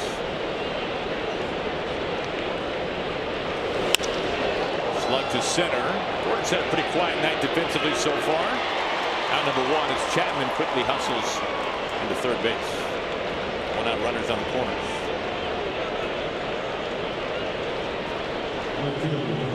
And there is Bradford.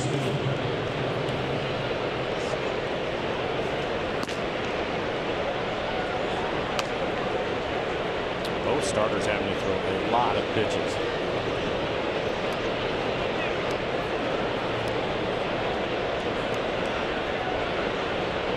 Marco got 2 double play balls behind him in his first start of the season in San Francisco. 1 here within the inning.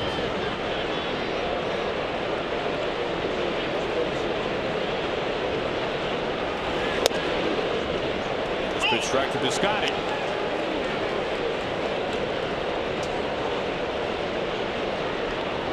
Fair to say you think more curveballs tonight than either of the previous 2 starts? Yeah, and I think that was part of the plan, especially early in counts. Nice to see him get that one over for a strike. Typically a hitter will take it early because they're looking for the fastball. And I think that what we've seen from Marco is maybe throwing his cutter a little bit too much. And so to help that pitch out, you go to the breaking ball a little bit more.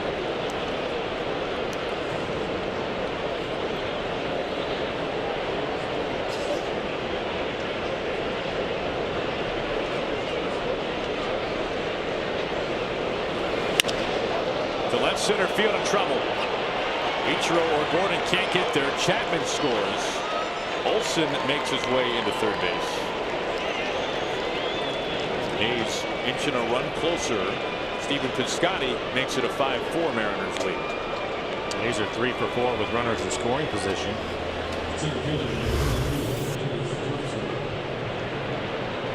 Again, pitch elevated in the strike zone, probably middle to middle away, and that's going to be it.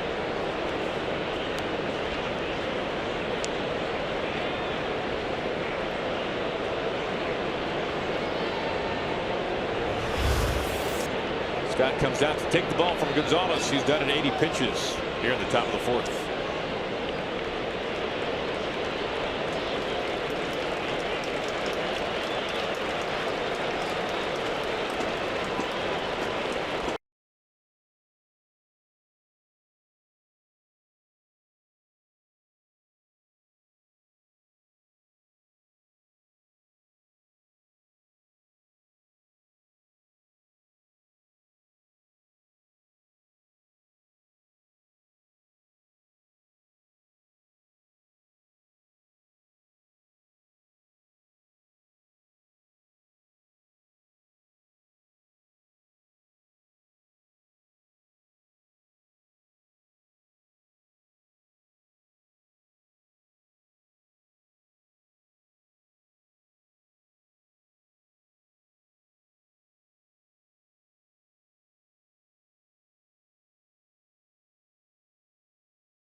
Done here in the 4th, Mike. When you look at it, 3 1/3, just 5 hits, but 4 runs, all of them earned. He's responsible for the 2 base runners that are out there, 1 walk, 5 strikeouts for him, 80 pitches, 52 strikes. That brings us to our Beacon Plumbing call to the pinch. Jason Bradford pitching for the 2nd time this season. Fastball, slider, changeup. See what he did last year with the Mets. 28 appearances overall, 2-0 record, a 3.74 ERA, 27 strikeouts over 13 walks. Again, fastball, slider, changeup for him. Fastball on average 90 miles an hour. Uses changeup a little bit more to left-handed hitters.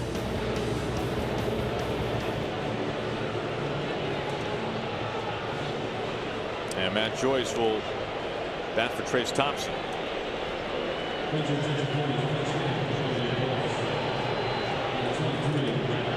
Joyce last night led the game off for the A's.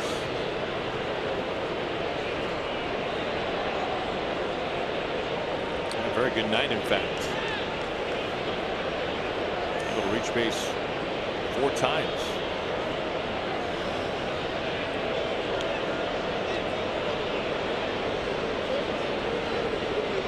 Runners on the corners. First pitch in play. Cano gets rid of it. Segura to first base. The pick, not in time, and a run scores. And this game is tied.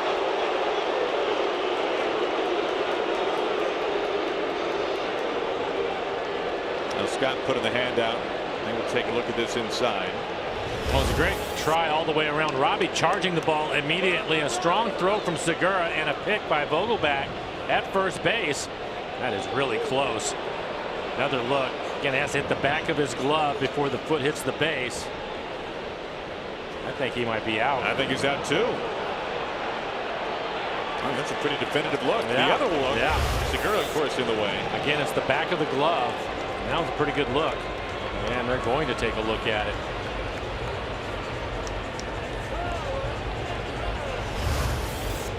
Again, another look at it. Robbie chasing it.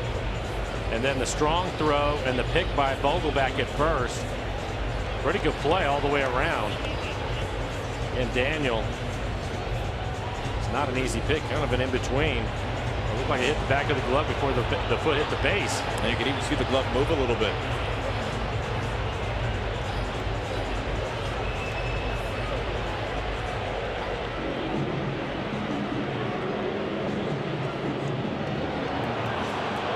Oh, yeah, baby. Yeah. That's a really good look right there in our Premier Supremo. That's the shot. And an ending double play. Well done.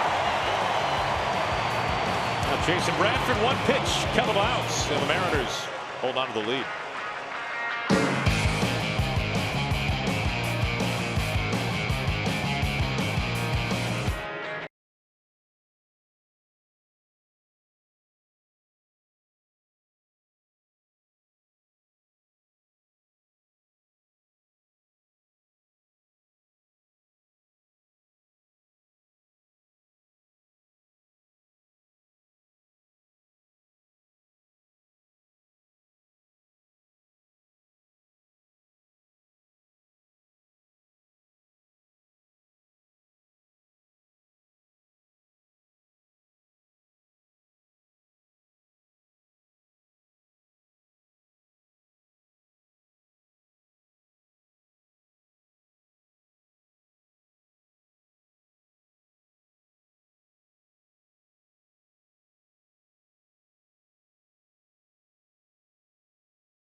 Well, the reigning World Series champs, the Houston Astros, arrive here in Seattle on Monday for a 4-game AL West showdown. Jose Altuve and the Astros meet up with Robinson Cano and the Mariners. Big can't miss series. You can pick up your tickets by going to mariners.com.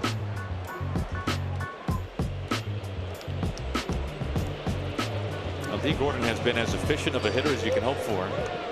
He has seen 2 pitches. He has 2 hits. This will be a long at bat for D. He was ready to hit though there. For D, now a 12-game hitting streak. I like that.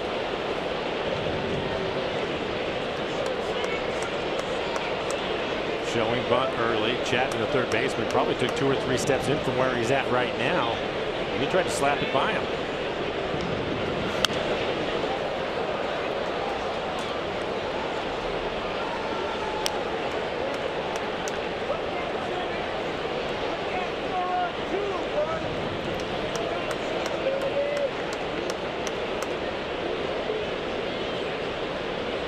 The 1-2. Missing outside.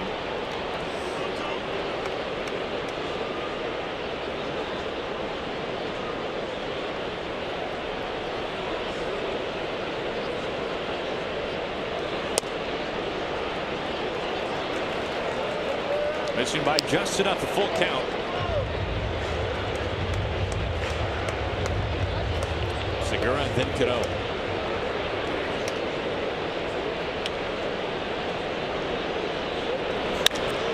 Into right field. Piscotty on the track makes the catch. And D gives it a charge. He's out for the first time.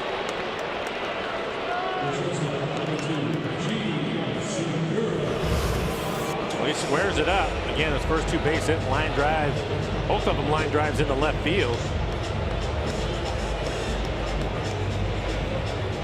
Scotty up against the fence.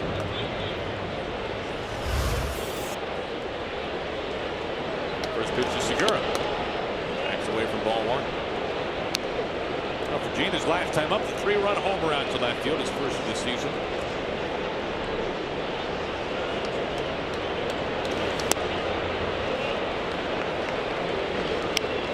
Mariners have tagged Graveman so far. 5 runs on 7 hits. And he's walked 2 along the way.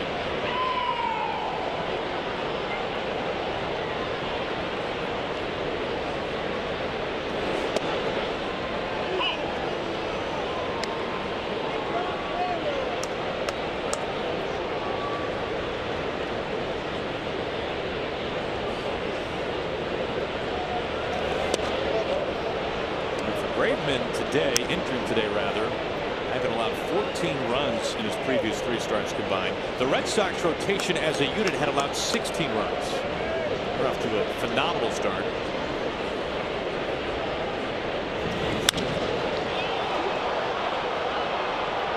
Routine play in center field.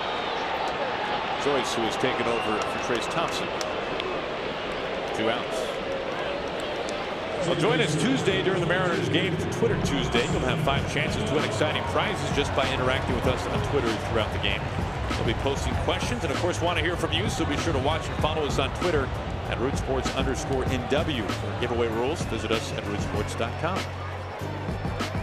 Another full night out of the pen.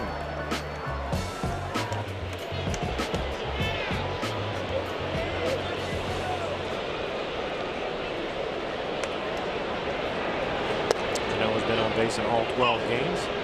Walked his first time up. 11 walks on the year so far in just 12 games. It's pretty alarming when he struck out his last time up, Mike. So hitting .412. Base percentage only at .574. 1-1. I'm not used to seeing Robbie go back to the dugout much this year.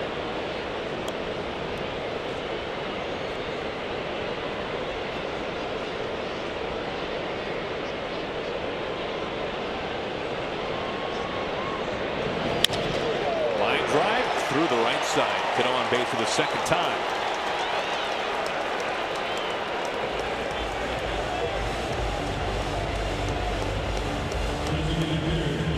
And here comes Nelson Cruz. We talked about it. He is not missing many fastballs, especially if they're on the plate. That was probably, I don't know, middle away. But it was right at the knees. You can see his head always going right to the ball. Able to barrel it up. Pick up another base hit.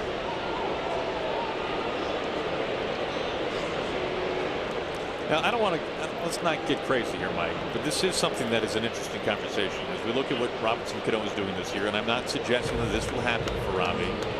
But do you think it's possible, the way that pitching staffs work today with the bullpens being what they are, do you think a 400 hitter is an actual doable feat in baseball today? I don't think so. No, I think just because you're starters, it's 2 times through the lineup. Then you're turning it over to the bullpen. They're all specialists. The velocities, everybody's 95 to 100. And then more importantly, you look at the defenses that are out there and the way that they chart that, I think it makes it difficult. Now, you're going to have to be able to do a couple of things. One, what Robbie is able to do, and that is use the entire field, spray it around. So that limits you defensively to try to take an area away from him. But I just think it's just awfully difficult. I think you have to be somebody that can really run. That's a good point. That one time where you're able to just lay something out. Yeah. Just steal a hit that night. Yeah. And I think you have to consistently put the ball in play. I remember, I think it was Tony Gwynn talking about it. He felt that you also had to take your walks over the course of the season, limit the amount of at-bats that you have if you're going to do it. And the ability, what we've seen so far from Robbie, to not chase, right? Yeah. I thought that if somebody had a chance to do it, I thought that maybe it was going to be Ichiro at some point. But he obviously doesn't walk a lot. He's up there to hit, swings the bat, but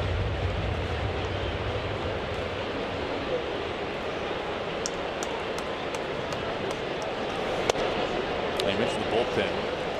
You could have 4 plate appearances in the night, and you could face 3 different pitchers. Yeah, easily. And if you're a deadly lefty like Cano, you might face both their lefties in the bullpen that night.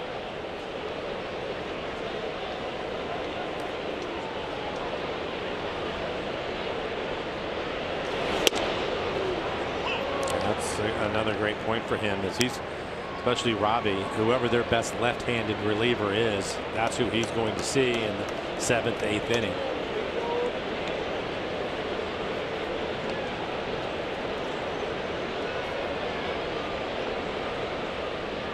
Now, when Robbie finishes the season batting .389, you can say, Aaron, I told you so.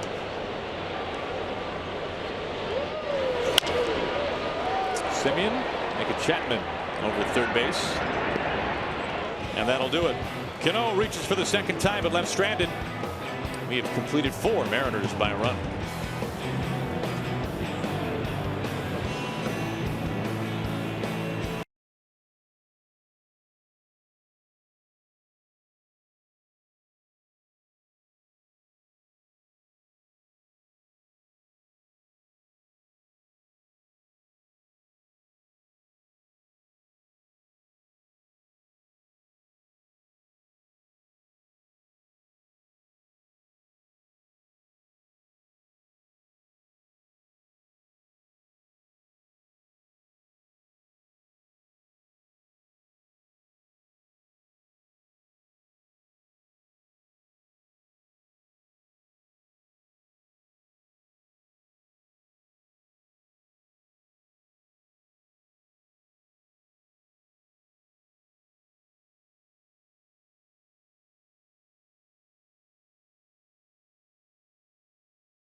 Top of the 5th. We'll be sure to stick around after the game for Mariners postgame presented by Alaska Airlines.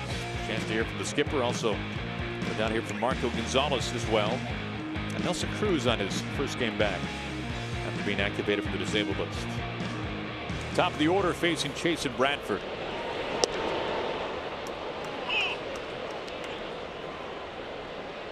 Simeon a double and a run scored in that 3-run 3rd inning for the A's.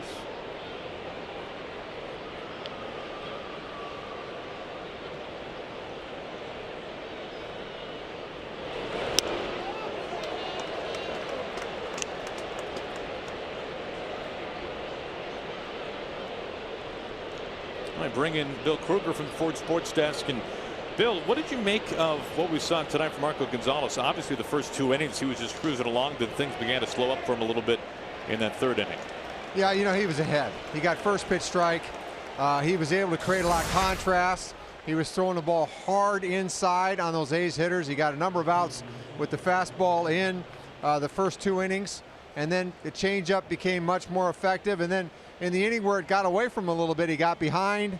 He started to float back to the middle of the plate. Found himself in counts where the A's were able to look out over the plate and hurt him because he couldn't. The inside part of the plate's a lot harder to pitch to when you're behind in the count. So those are the things that kind of really. I think the play where the ball went off the wall, or it was ruled a ground rule double, it would have been probably better served if he'd just taken the 1 and got off the field. But it didn't work out that way. But for Marco, when he's really good is when he's ahead, and he's got to be on the edges of the plate, and he's got to pitch in for his changeup to be effective. Bill, that was one of the things that I was talking about with him, especially in his struggles when you saw him in Kansas City. I thought I like his breaking ball early in counts, but I still think he has to be able to use his changeup. And it seems to me that he can throw that changeup for a strike or throw it down out of the strike zone. But he's going to have to find a way. And I agree with you with his fastball, especially if you look at the numbers on his fastball this year. Coming into the game, they're hitting over 380 off of it. So, but what do you think about his breaking ball early in the count, just to steal a strike if he can? Yeah, I think a little bit more show me breaking ball. He's got to work on it. Yeah, he has to come up with something that has more bite. He's got to have an out pitch. We saw him throw some changeups, a couple of them that you saw it kind of fade away, kind of go down and away. But he throws a lot of them, 83, 84, and then when he gets tired, his fastball is 87, 88. There's not a lot of gap there. He's not a real loose-wristed guy with a lot of movement on the ball. He doesn't have a sinker. So tightening the curveball up, maybe turning the changeup over, maybe kill some more speed off of it, create a little bit more space between his changeup and his fastball. I mean, this is what adjustments are all about in the big leagues. He's a good pitcher. and he's finding his way in the big leagues, and there's things he's going to have to do to improve. Bill, just the last thing from me is just so far what you've seen of his cutter. We didn't see it last year. They talked about it in spring training. What's your assessment of that pitch for him right now? Well, I mean, I'd like it if it was 90. I'd much rather have him throw 90-91 inside and worry less about movement than to try to throw something 87. You're better off. You're going to throw 86-87. Go ahead and throw a slider and have it come off the plane of the bat. I mean, because I was watching, and early in the game he was throwing 90 inside, and then I started to, when I got to see Friedis's pitch signals, he put down the 3, and then you'd see 87, right, and the ball's moving. I don't think that's helping him, honestly. He'd be better off working on trying to make the ball sink. Finally, Bill, your impression so far, Altavilla and Diaz so far this season. Well, Dan Altavilla's really turned the corner. I mean, he really struggled with the strike zone last year, and boy, he's a powerhouse. I mean, he could throw the ball really hard, and he's got a great slider, and he's pitching with confidence. They brought him in. He had to get a left-hander out early in the season against Cleveland, and that was a big boost to him. And outside of one game, he's been lights out. And Diaz is just in another realm. He's in another realm. You know, the only thing that can stand in his way is if he thinks he's going to strike out every hitter of the season. You know, go ahead and, you know, make a pitch away and get an easy out. You know, you don't have to strike everybody out, but boy, he's scintillating. He's so good. Hey, Bill, as always, we appreciate the time and the insights. We'll catch Bill once this one's over with. Mariners postgame presented by Alaska Airlines. Meanwhile, 2 outs, and Lowry ahead of the count, 2-1, facing Bradford.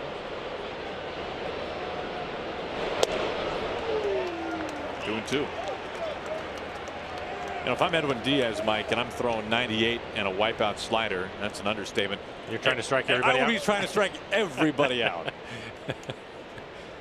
I mean, how can you control that? Well, he's just been really special so far this year. He's tough on everybody, but for the right-handed hitters, not much of a chance at all because of that slider. And of course, his fastball 98, 99 miles an hour with a lot of arm speed. By the way, dovetailing with what Bill was talking about for Marco ahead of the count, behind of the count. Now, these numbers are just through 2 starts. We'll see what they look like after his start tonight. But ahead of the count, Marco, opposing hitters batting 200. When Marco gets behind of the count, opposing hitters batting 500. So it's a huge swing. And it goes back to what Bill's saying. He has to be able to locate his fastball to work ahead. And I think that's true for most pitchers at this level, and that's the adjustment he's going to have to make.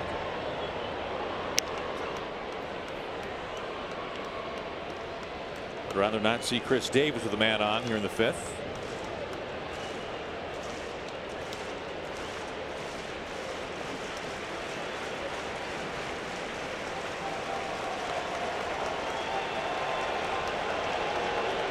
The shift on for Lowry. Bradford's 3-2.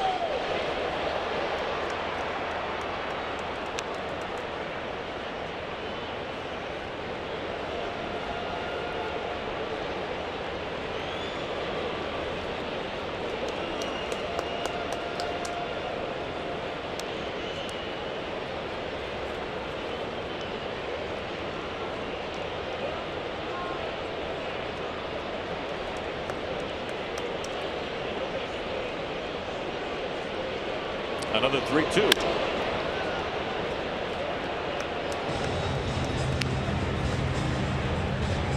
This will be at least a 9-pitch plate appearance for Jed Lowry.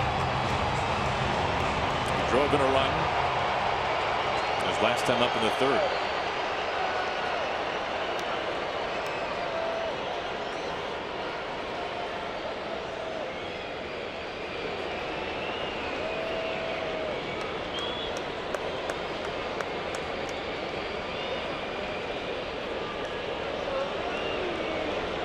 Ninth pitch to Lowry. Foul at the plate.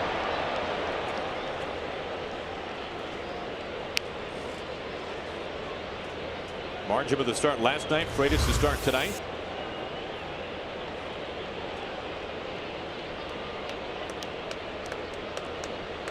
Brings the bevel a little bit.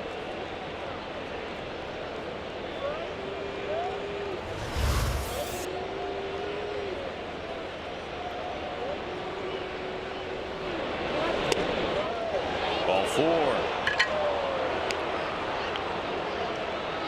10 pitch plate appearance for Lowry.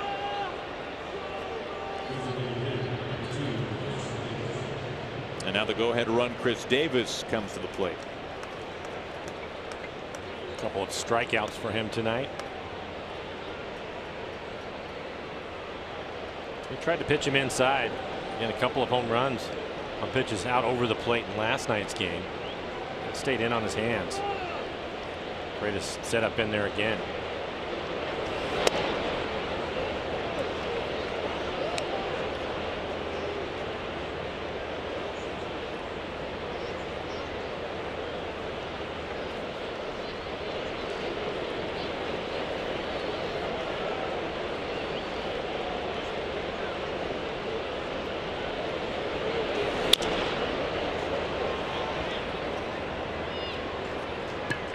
I can't think of anybody in the game, Mike, with a stance quite like Davis, where the lower half is straight up and then the upper half is almost turned in. I mean, Stanton had that look a little bit with the Marlins. No, I think you're right. I think it's unique.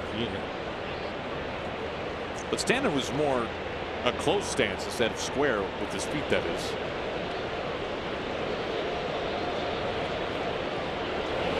I think for today's game, his hands are fairly low also. Generates a lot of bat speed.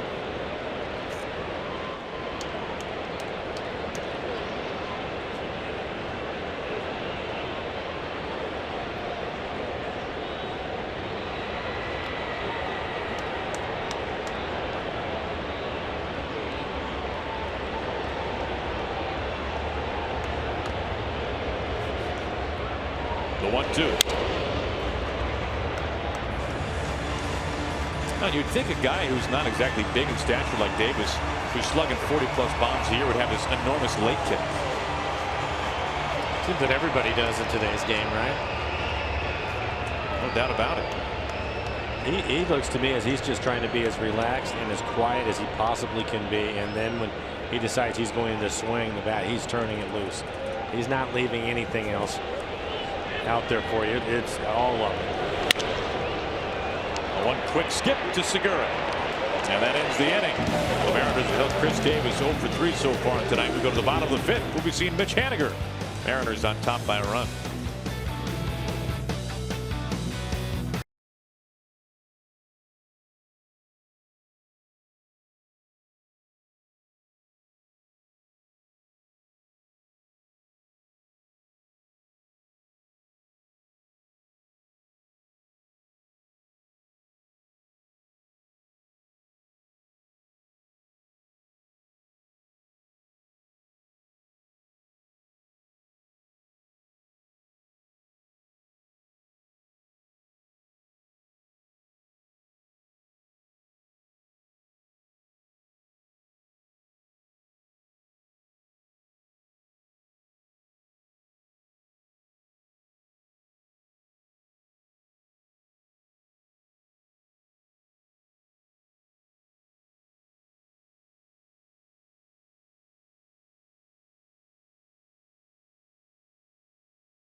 By Heritage Distilling BSB Brown Sugar Bourbon. You can't spell baseball without BSB.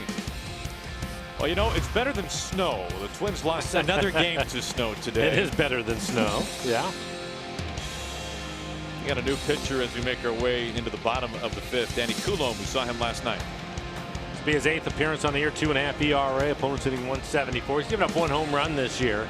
Fastball, slider, curveball. His fastball are right around 89 miles an hour. He uses slider a little bit more to the left-handed hitter. And to start things off in this inning, it'll be Kyle Seager. So fastball, slider to Kyle, curveball to the right-handers. Well, Seager last time up a double has now moved past Raul Ibanez, 5th most doubles in Mariners franchise history. Safe to say when it's all said and done for Kyle, he will be near the very top in, goodness, probably just about every category.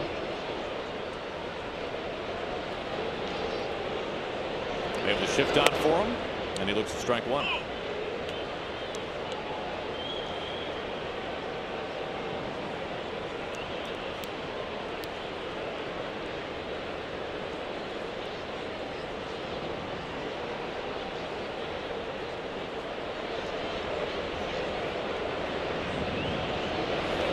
Showing bunt.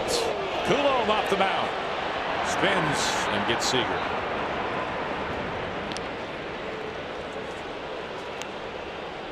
A time for Snoqualmie Casino around the league.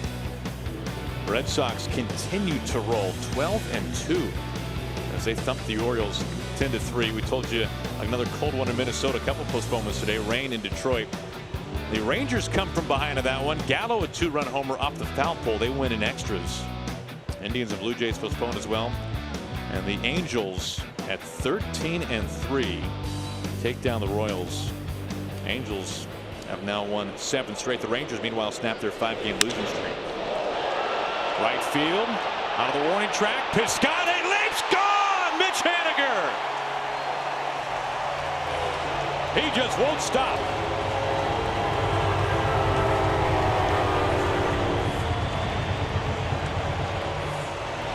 For Mitch's 4th home run on the year. He drove in 4 runs yesterday, and he now has 3 RBIs tonight.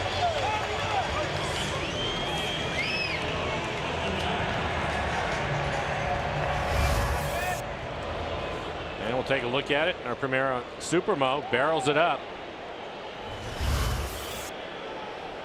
He is hot.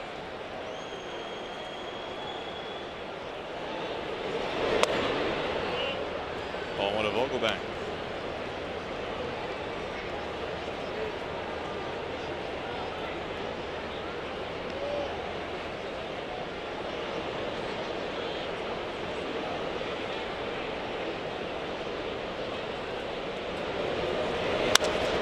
Vogelbach out to right field. One hops over the wall. No replay needed this time. Ground rule double Daniel Vogelbach. Right to her.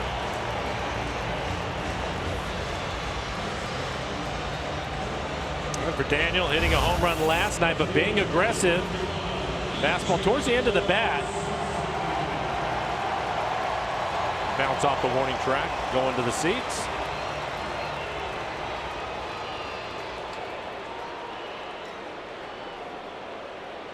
And a nice play. See what Ichiro can do here.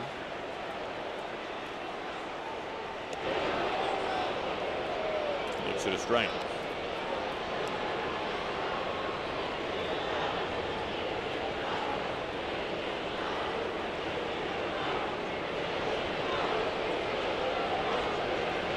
Ichiro, a couple of ground outs tonight.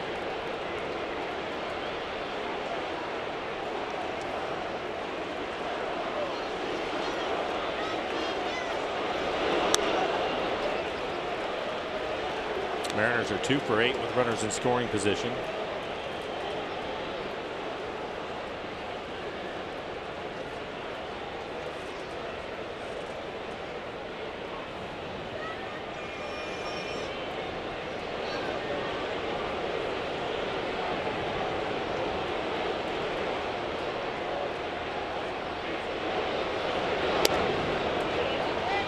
Two balls and a strike to Ichiro. Former Mariner Emilio Pagan getting loose. The 1-for-1 swap between the Mariners and the A's for Ryan Healy. Healy on the mend with an ankle injury. Scott saying yesterday he's progressing quicker than what they anticipated. So good news on that front.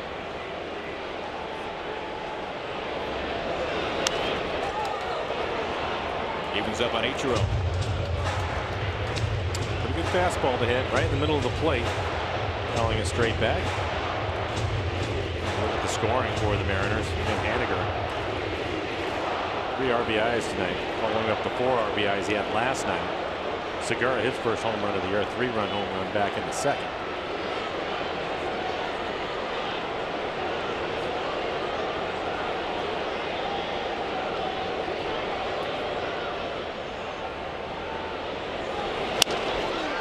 Squid left side, Semien to his chest. Throw to third, gets away. Vogelbach pops up, here he comes. Vogelbach rumbling home.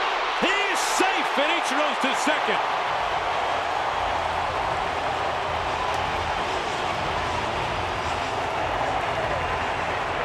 Safecoast trembling with a 7-4 lead.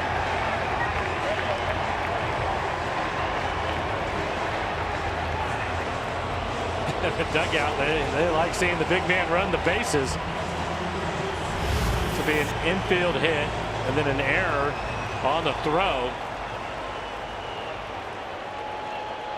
There's Daniel racing to the plate.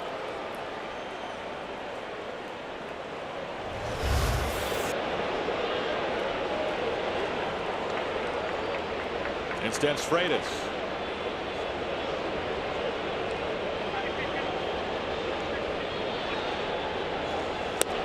Goes after the first pitch.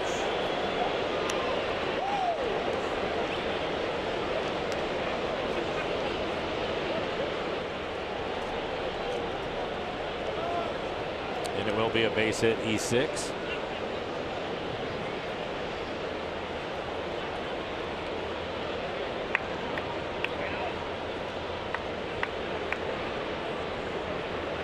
Well, the A's have been plagued by defensive woes for a couple of years at this point, more than that. Mariners multiple runs in the second to third, and now here in the fifth.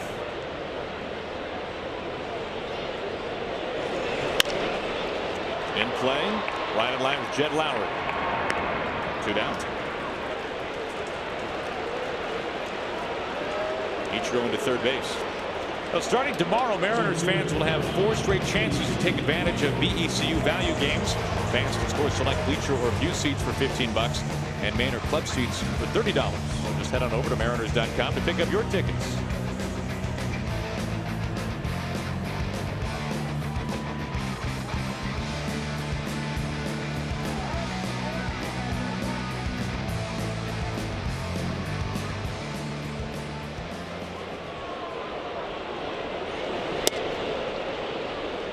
D. Gordon looks at a first pitch strike. D 2 for 3, flew out to the warning track in right field his last time up. Vogelbach has sufficiently caught his breath.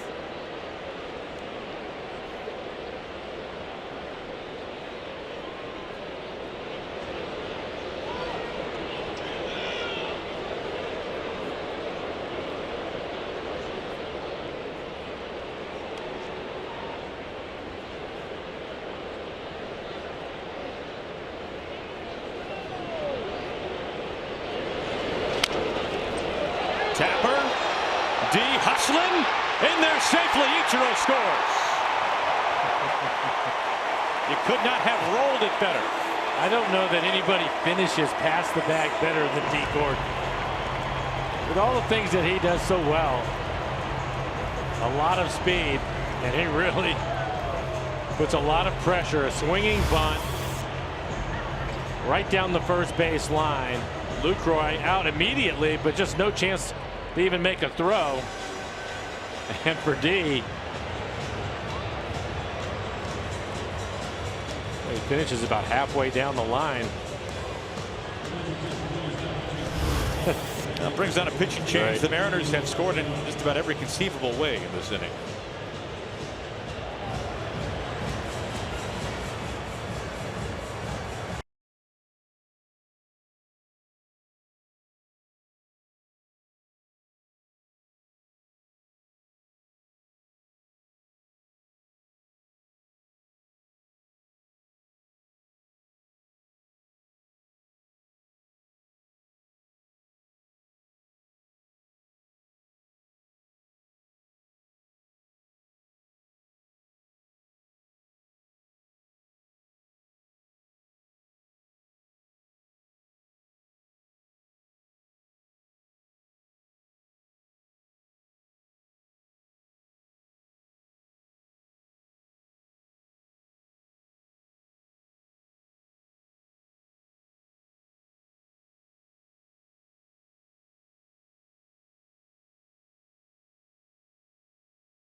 Authority of the Seattle Mariners, it may not be reproduced or retransmitted in any form, and the accounts and descriptions of this game may not be disseminated without the express written consent of the Seattle Mariners.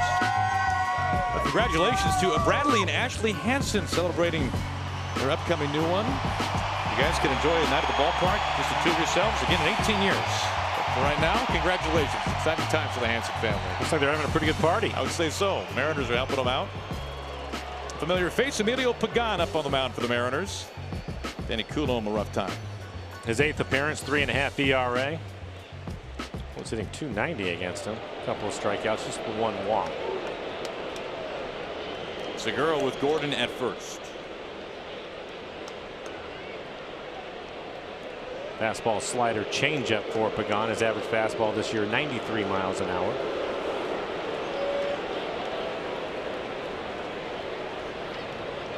I can tell you this is a player that Jerry did not really want to trade away at all.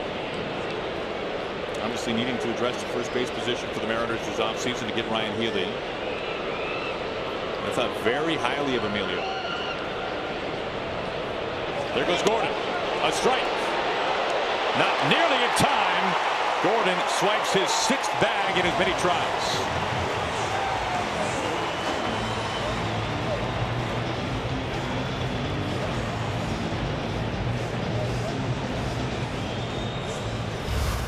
We'll take a look at it. Pretty good jump. And then just tremendous speed.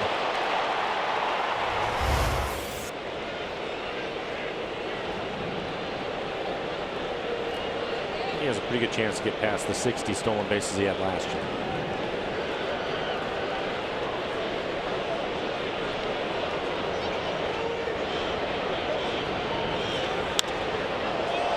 With 2 outs, a pop-up. LaCroix to make the catch to end the inning. Well, the Mariners grabbed 3 runs, the first of which came on this swing for Mitch Haniger.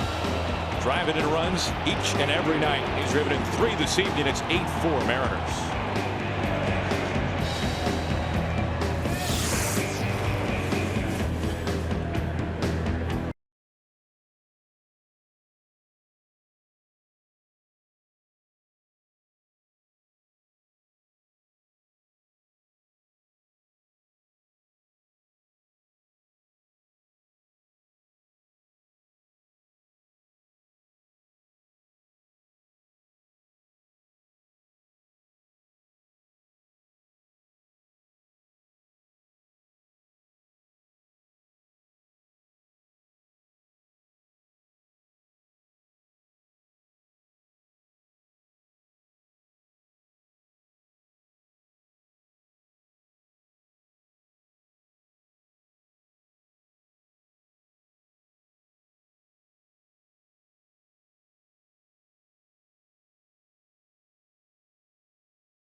By Geico, 15 minutes could save you 15% or more on car insurance. And by the Washington State Fair, don't miss the Washington State Spring Fair in Puyallup with free parking on Thursday and on Friday.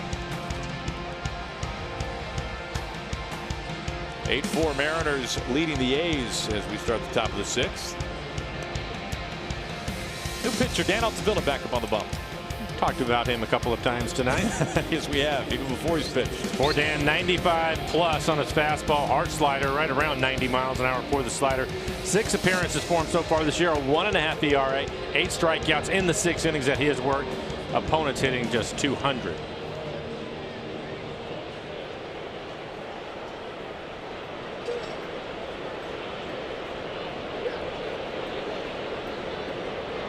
Facing Matt Chapman.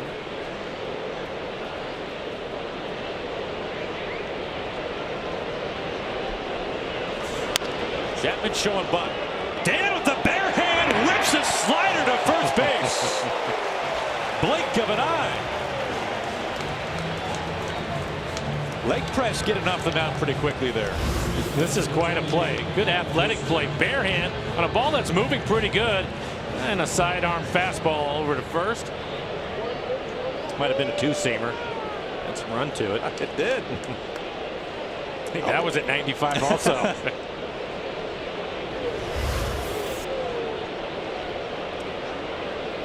Well, maybe they won't try to bunt on Altavilla again.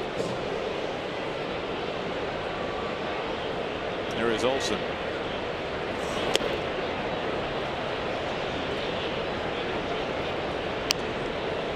Now, we were talking about Dan earlier, Edwin Diaz as well, Mike. The numbers are pretty staggering.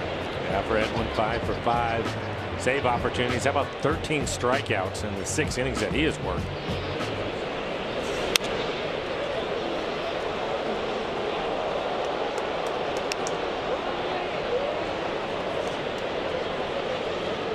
They have the shift on for Olsen.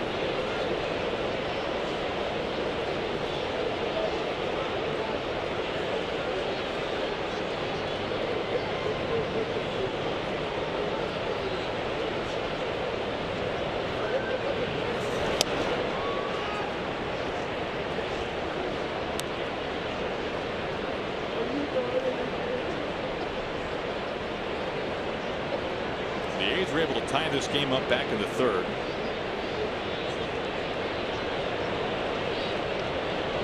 Mariners now leading by 4, however. 2-2. Better slider right on the outside corner.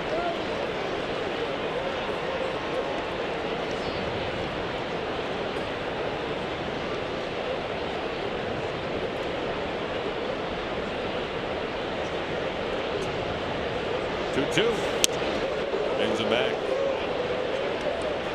Close shave there in 98.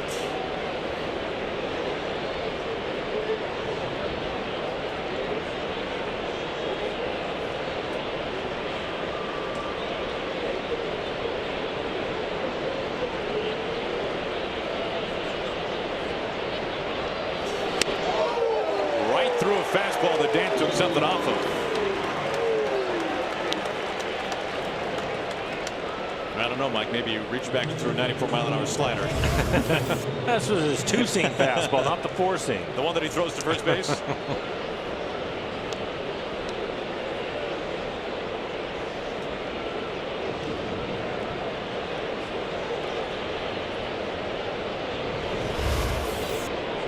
Two up, 2 down for Lucroy. Watson scored back in the 3rd.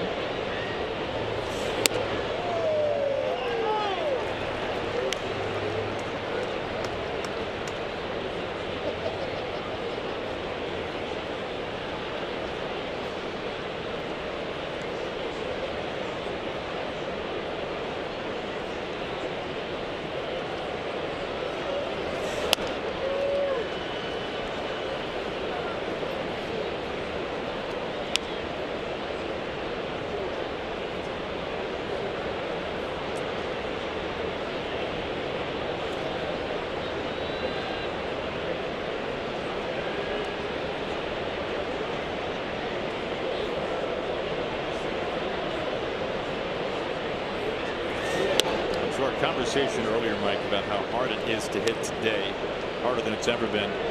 We know the stuff of Altavilla. 98, a wipeout slider. He's pitching the 6th inning. Right. Not the 9th, not the 8th, not even the 7th. Back-to-back 3-ball counts. We got Pazos, the left-hander that throws 95. Nicasio throws 95. Diaz throws 100.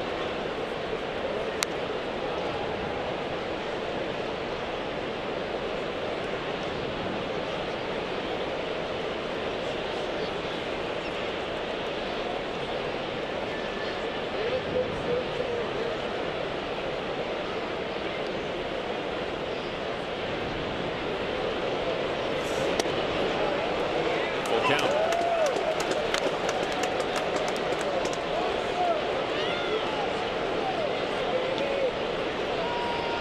Gretzky getting loose.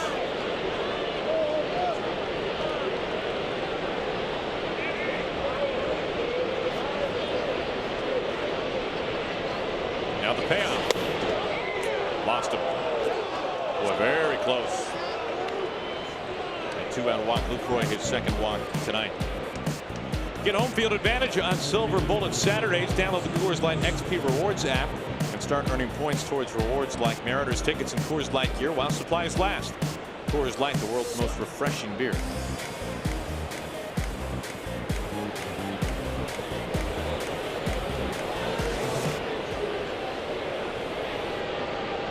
Two outs, a man aboard for Piscotty.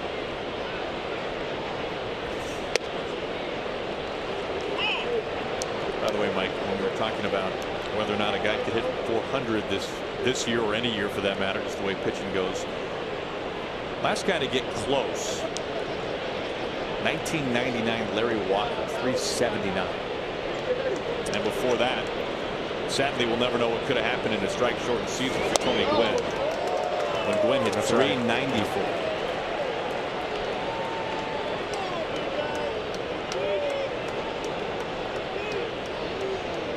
Gwynn had 165 hits in 110 games. Oh, by the way, he struck out 19 times.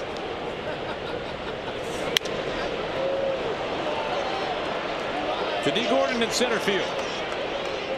Ends the top of the sixth. That'll take us to the home half. When do we get there? None other than Robinson Cano.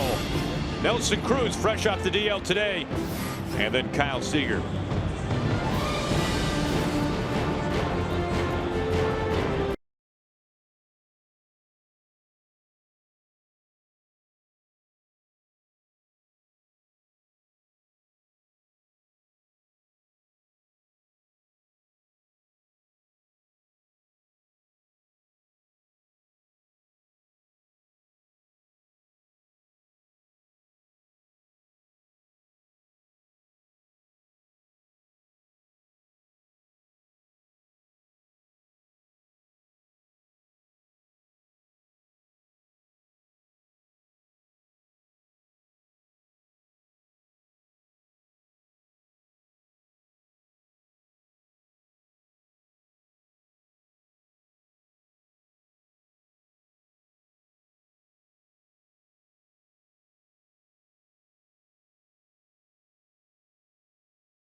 Mariners doubling up the A's as we go to the bottom of the sixth inning. All it takes is one. If it's a hit in the box score, it's a hit towards $5.6 million. Download Beat the Streak from Major League Baseball today.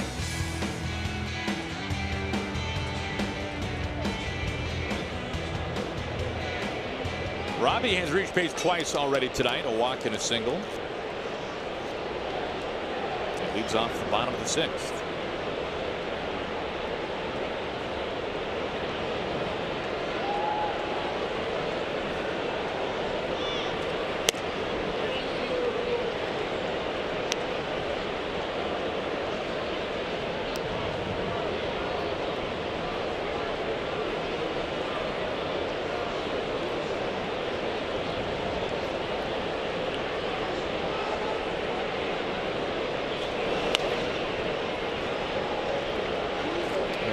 Remember, but when we were in Minnesota and we had Rod Carew,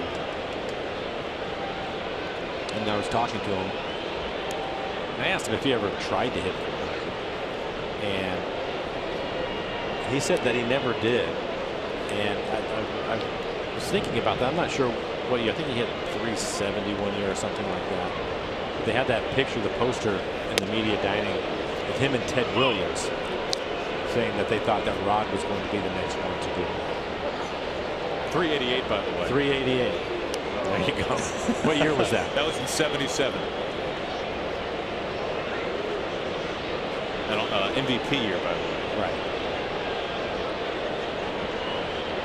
2-1 to Cano. There you're talking about somebody that left-handed hitter, could really run, would drop down bunts to pick up base hits, hit the ball all over the field. Just to give you an idea, obviously a special player.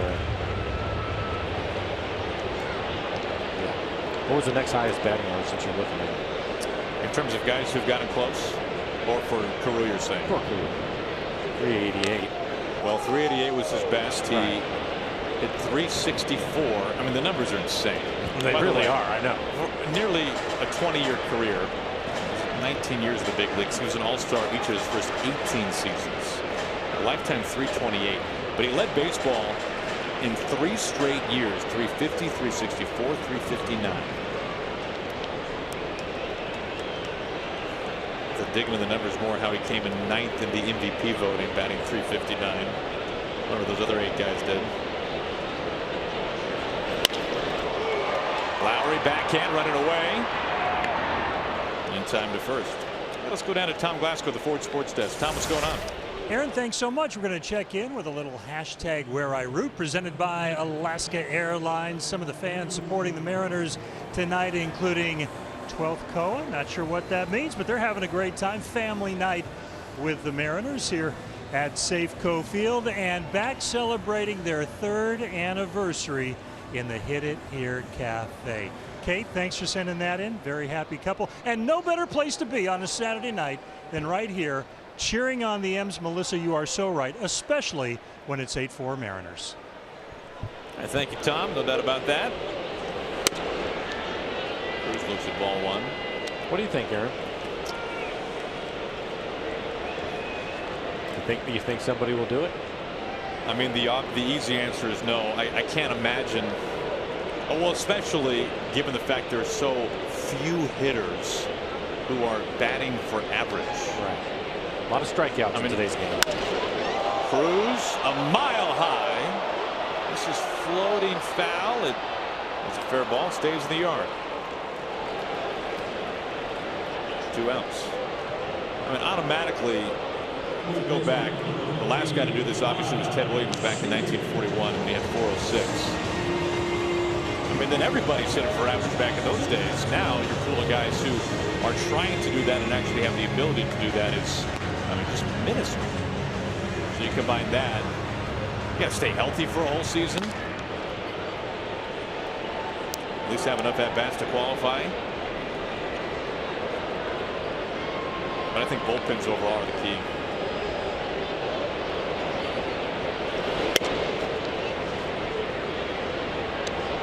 First pitch missing to Seager.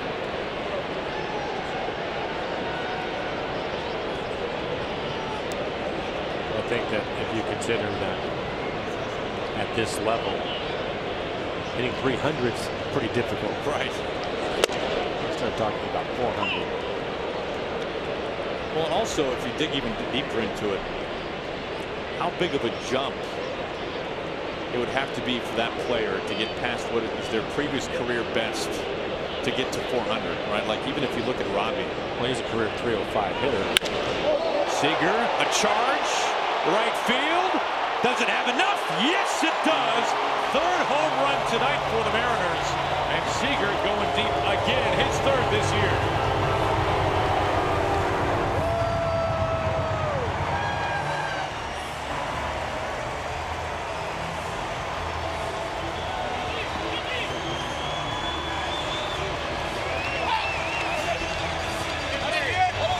And we'll take a look at it where Kyle barrels it up. And a double earlier in the ball game. We mentioned it, 3 hits yesterday. He is hot.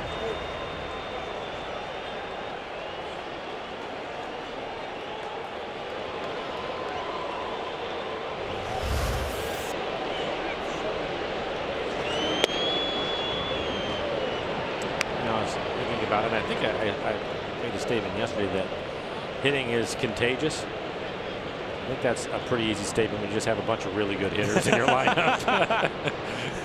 They take care of it? Yeah, I think so. Mitch with a couple of hits. He's driven in 3 runs. His 4th home run out to right field.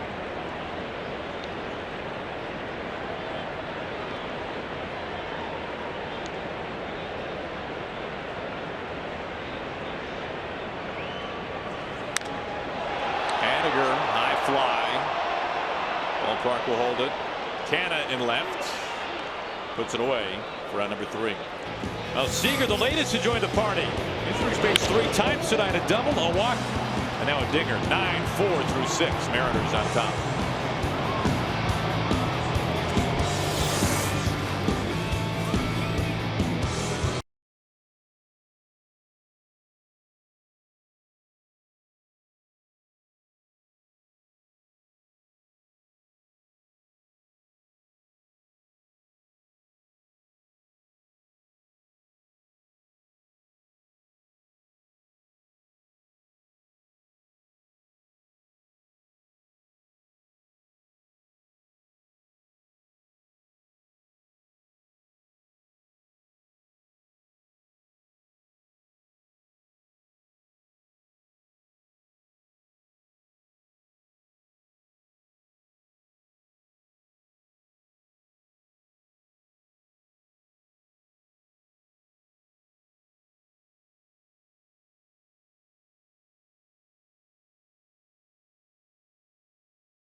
Seattle Mariners baseball on Root Sports is brought to you by Jack in the Box. This season, the Mariners double play means free jumbo jacks from Jack in the Box.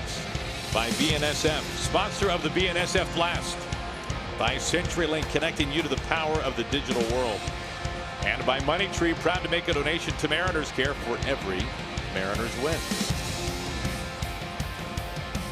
9-4 Mariners as we start the 7th.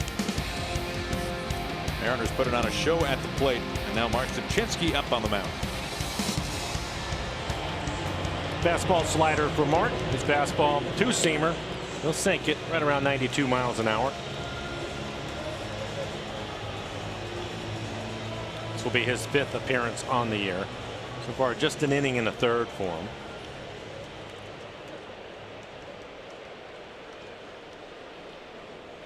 First time we're seeing Mark since Minnesota.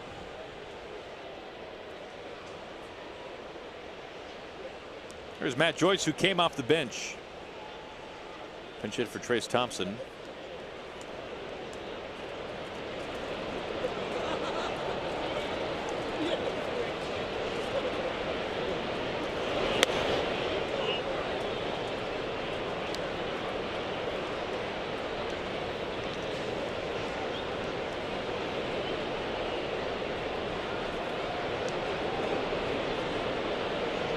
Is on for Joyce.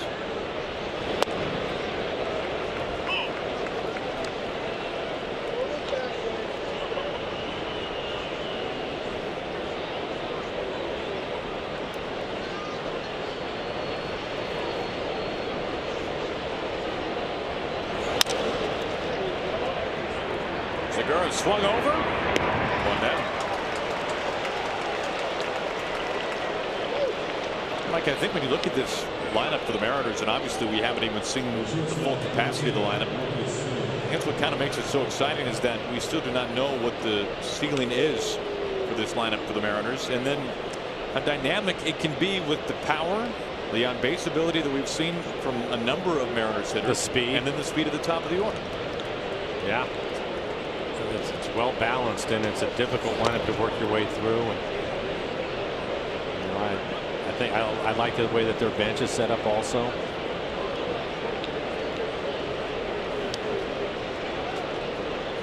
There's a lot to like. The main thing is to get guys healthy.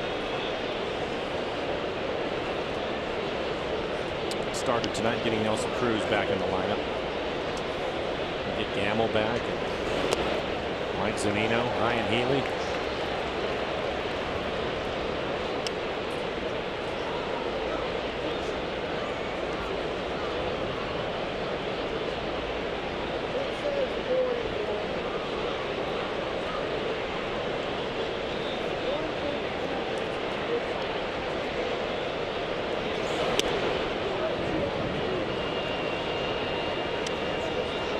Two balls and a strike to Simeon.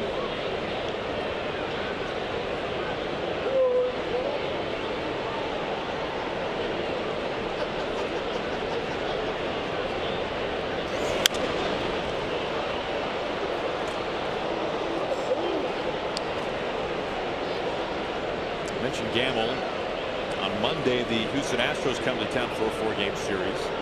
Scott Service and Jerry DePoto are hopeful that they will be seen, and we will be seeing Ben Gamble at some point when Houston rolls into town.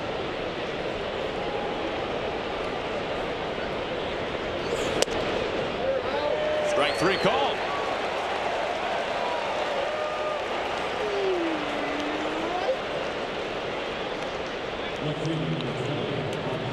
Two outs, that brings up Mark Canha.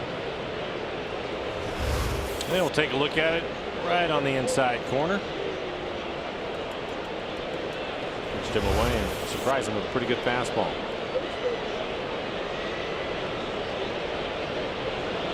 I was thinking about it today, Aaron, talking about Mike Zunino getting ready to go out on a rehab. But I saw him. He was down in the tunnel riding a stationary bike and just checking in with them. And you forget how anxious these guys are to get back in the lineup, especially when it's so early in the year. You work hard all winter long, you go through spring training, and then unfortunately you end up getting hurt and missing time, and they all want to get back in the lineup. But it was pretty obvious that Mike, he's chomping at the bit to get back in there. Especially when you have a spring like Mike had.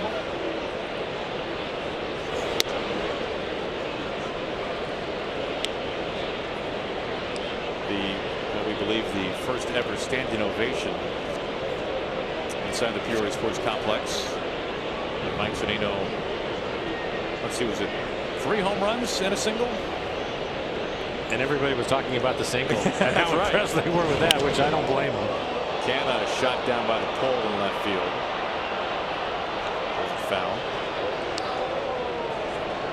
Mike, after hitting the 3 home runs, hit a line drive basically over the second baseman's head on a pretty good pitch. He was locked in that day.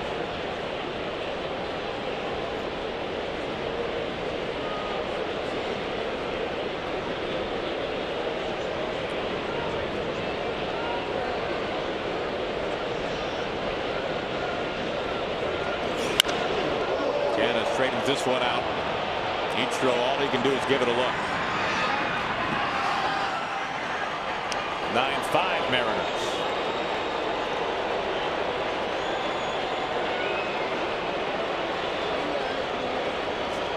Three RBIs for Canha.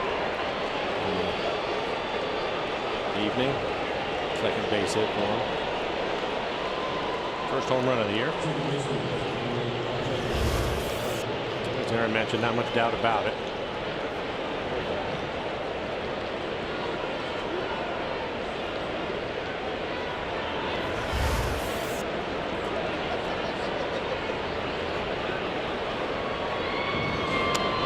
Jed Lowry looks at ball 1.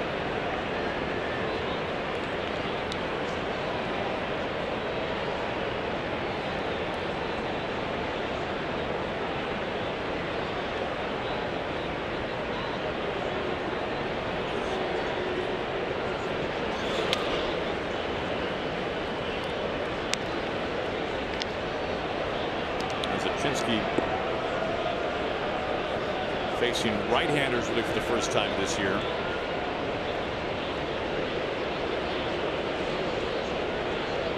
faces one prior.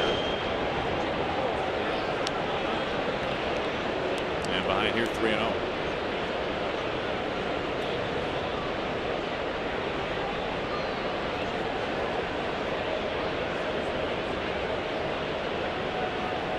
Vincent getting loose in the bullpen and the block.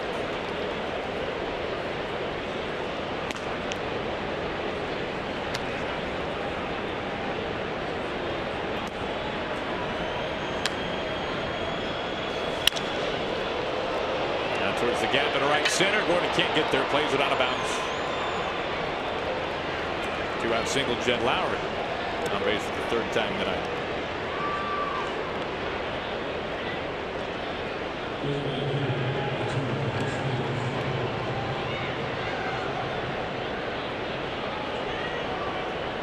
Scott Turner's getting ready to walk out of the dugout. Nick trying to get loose in a hurry. Scott will take his time. 4-run lead, but you have Davis walking to the plate. We saw hit a couple of home runs yesterday. About the beginning of the game. 43 home runs last year, 42 the year before. We've got a pitching change. 2 outs and a man aboard. 9-5 Mariners.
Ford Sports Desk, hashtag Where I Root time, presented by Alaska Airlines. Let's see what we have coming your way. Dan Smith tweeting this in. He is with his daughter at Seattle Children's. We wish her the absolute best and the best to the Smith family. Chad and friends, they're over at Suncadia, having a blast watching the ball game tonight, and also sending this in on tonight's Military Appreciation Night. Nice salute there, young man. Thanks for defending our country. Absolutely. Let's send it to Aaron and Mike. Thank you, Tom, as we take a look at Nick Vincent, who takes over here in the 7th. 5 appearances on the year for Nick. Fastball right around 90 miles an hour, cutter 88, and a slider.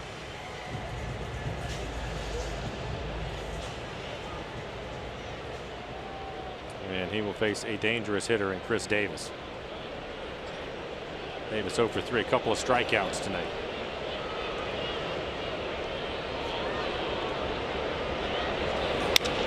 First pitch swinging out to center.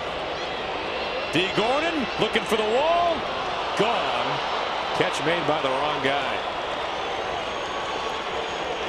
Lead cut to 2.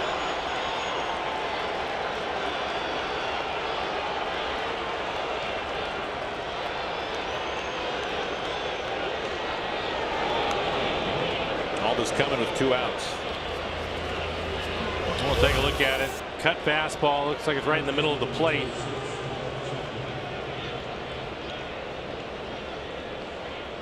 And that is barreled up. Thought D had a chance, but just out of his reach.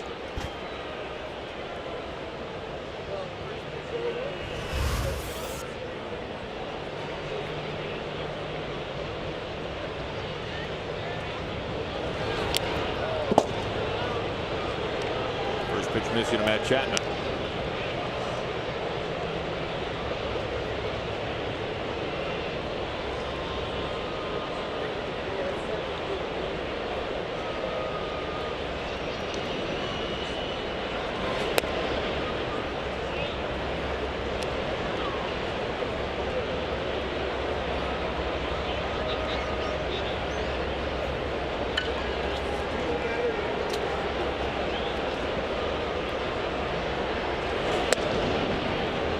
Strike over that time to make it 2-1.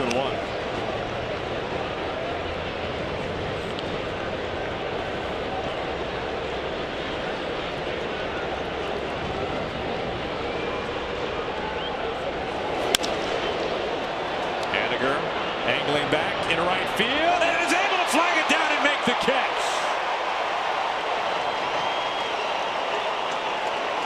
A tip of the cap to the Mariners right fielder to end the inning.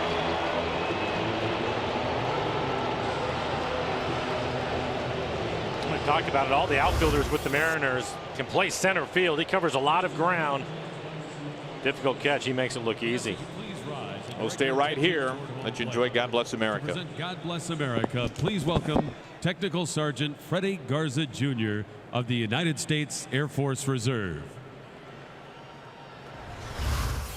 God bless America, land that I love. Stand beside her and guide her through the night with the light from above. From the mountains to the prairie to the oceans wide with foam. God bless America, my home, sweet home. God bless America, my home, sweet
Game take me out to play Washington's lottery.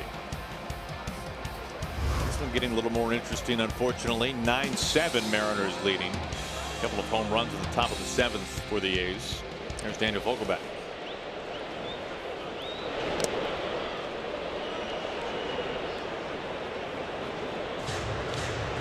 Well, the Mariners have homered in back-to-back innings. Haniger in the 5th, Seager in the 6th. Will turn out to be big home runs right now. It was Segura who got the home run party started for the Mariners, a 3-run shot back in the 2nd.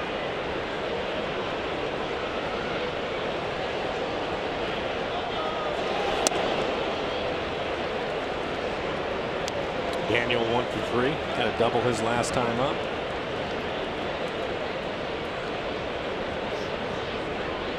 Juan Nicasio getting loose in the pen for the Mariners.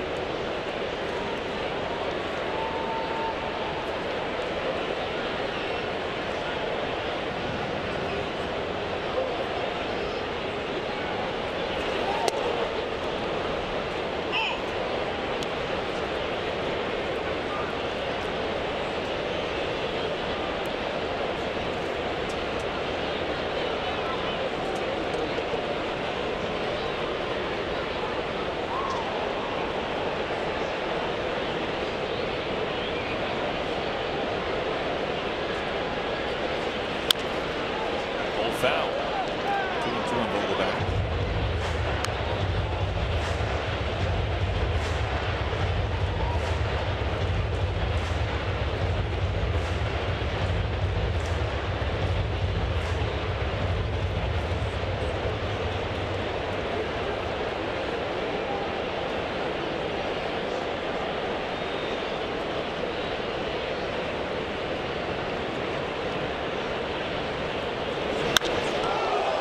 It out towards the pole in right field.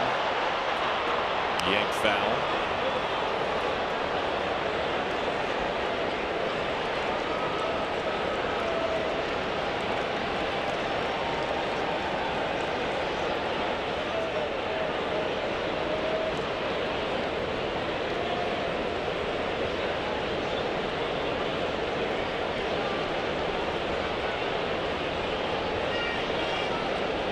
Another 2-2.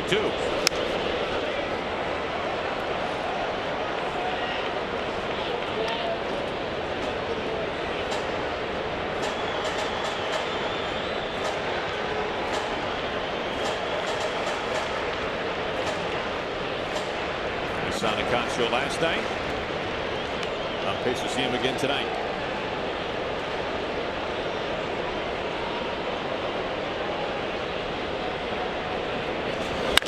This is shot to right field. No questions asked. Another dinger.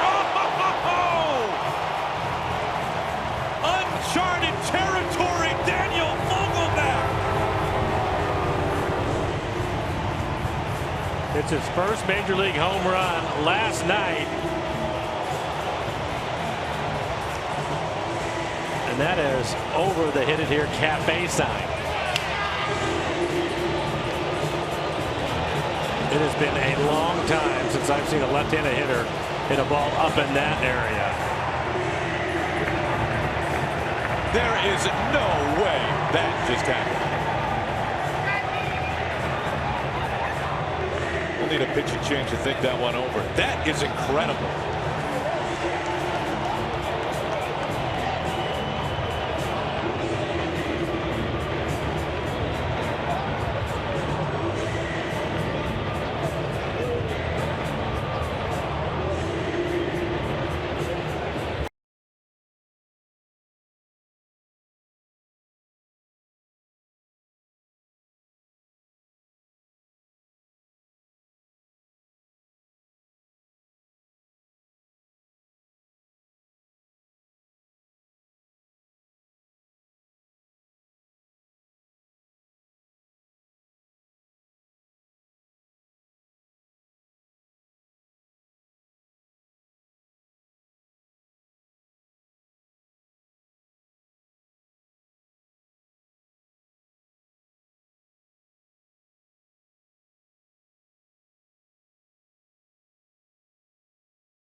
Finish as we are still in awe. And for Daniel, I think this qualifies as getting all of it as he barrels his fastball up. So he breaks a piece of the sign up there. Ricochet around in the restaurant.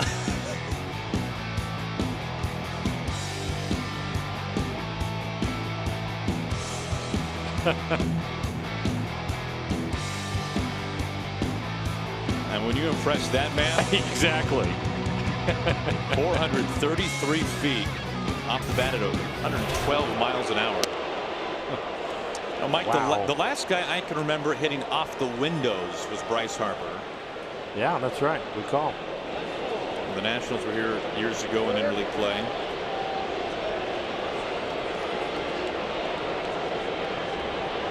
But off the windows, nothing cool about that now. Been a good couple of days for Daniel Vogelbach. And that is incredible. Mike Zunino impressed as well, who can hit some long home runs.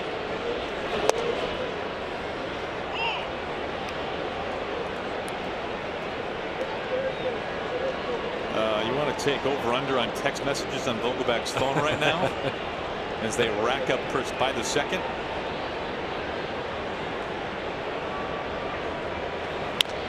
Ichiro out to right field. Piscotty in front of the track. One down.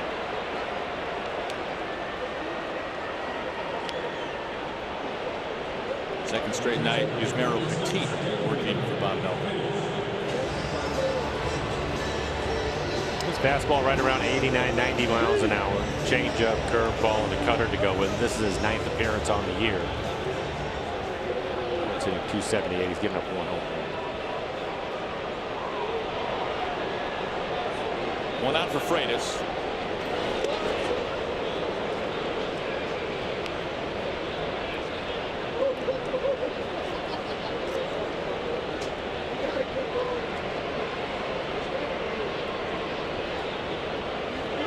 Now, Mike, I know you were here for the home run derby. Yeah. I mean, there were guys in the home run derby back in 01 who weren't. Now, there were guys who were getting above that sign. Yeah, they were going into the upper deck. Yeah. Well, that is memories of the derby back in 01 here.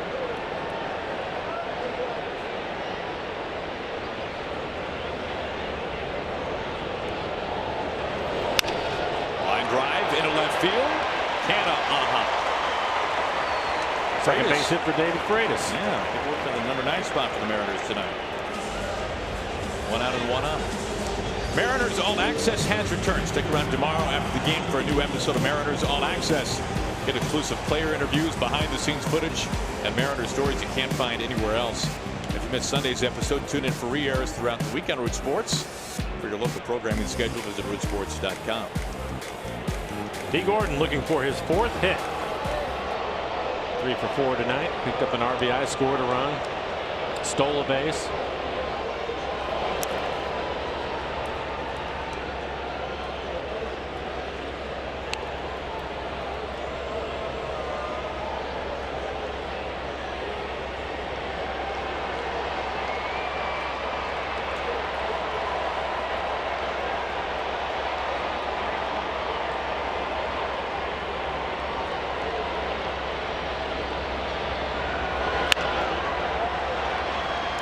Second base, nearly hands it off to first. Not in time. Freitas retired for round number 2. Fielder's choice for D.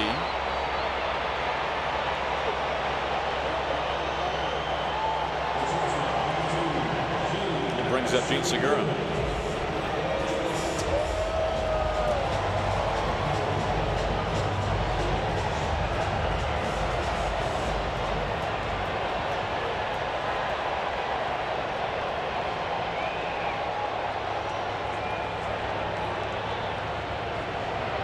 Segura with one of 4 home runs tonight for the Mariners.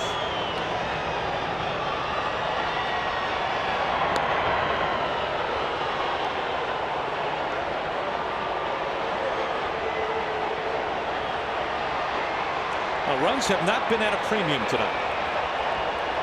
Plenty of offense on both sides.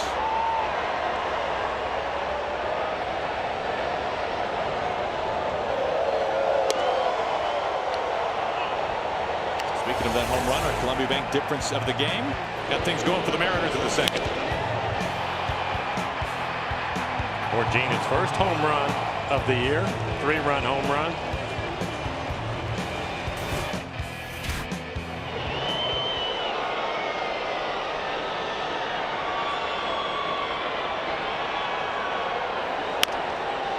Up the middle, base hit. Gene Segura, multi-hit night for the Mariners shortstop. He advances to second.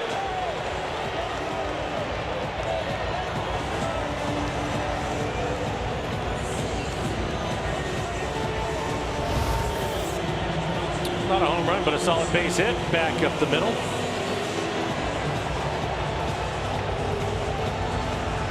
Gene hit an even 300 last year.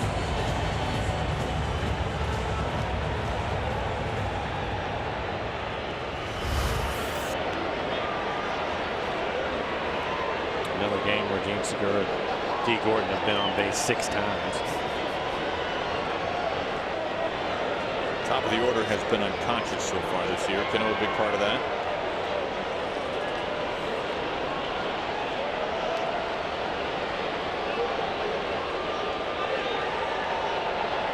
Yeah, you're right about that, Rob. He's been on base twice. A walk and a base hit for him, 1 for 3.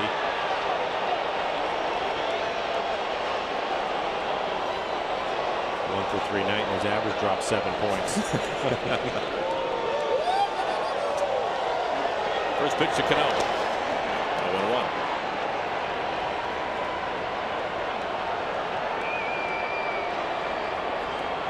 Plenty of speed on the base paths.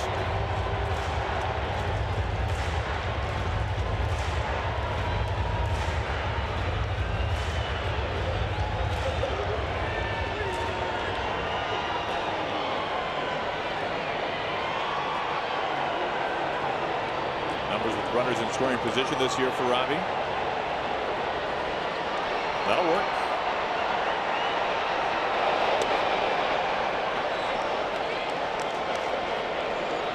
And if you look at how one more run would affect things tonight for the Mariners, get to a 4-run lead now. We saw Diaz last night, of course. Edwin's been used 3 times in the last 4 days for the Mariners. In the last 5 days. And of course, Edwin had that long layoff. Yeah. Going into third. Yeah. His second tonight. He is fun to watch. You sleep for a second, he'll take advantage of it. That's exactly what happens. There you can see him out at second base. Trying to frame it, casual toss back from his knees. LaCroix, the catcher for the A's.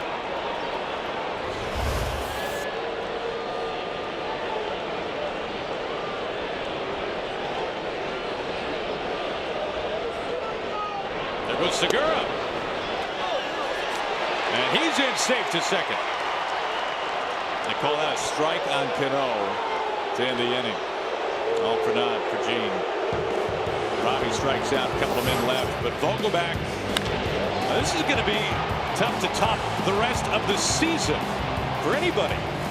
This has Nelson Cruz, 433 feet. Mariners take a 3-run lead in the 8th.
number of changes for the Mariners as we go to the top of the 8th. Guillermo Heredia has taken over for Ichiro in left field.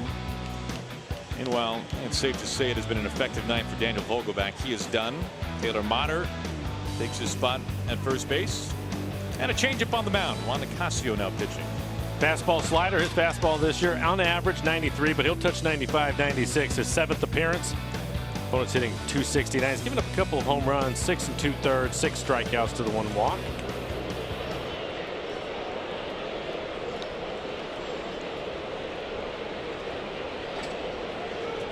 Facing the power left-handed bat of Matt Olson. Get the shift on for him.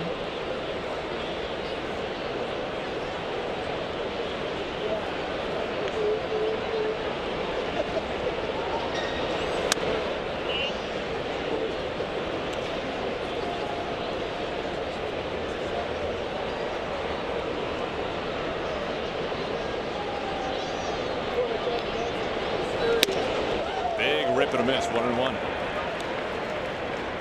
So in the bullpen, you have Pazos, LeBlanc, and Diaz left. Everybody getting some work tonight, Aaron. And Marco not escaping the 4th, 3 1/3.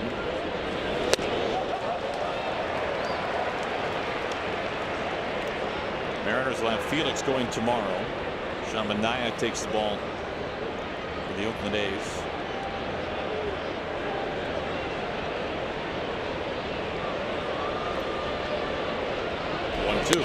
Right through it.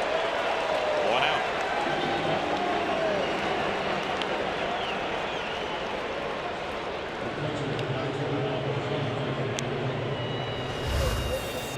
Just a good fastball above the belt. Late swing.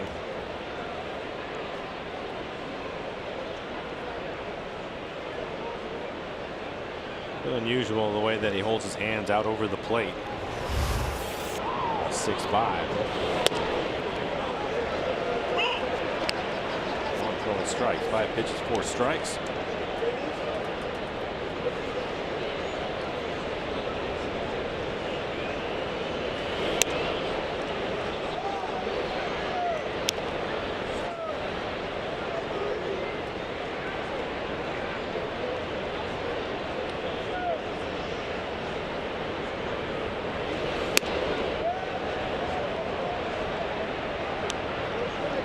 They'll do like they do at Camden Yards on Utah Street. Will there be a plaque up there next homestand for where that ball landed from Daniel Vogelbach? About a plaque, but they'll at least fix the sign by then. Maintenance crew will have a chance. Some light bulbs in or something. I'm not used to having much damage done to that sign.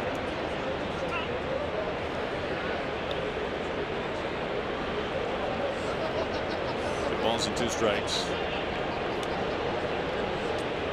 Here, and he did. Well, nearly a bullseye.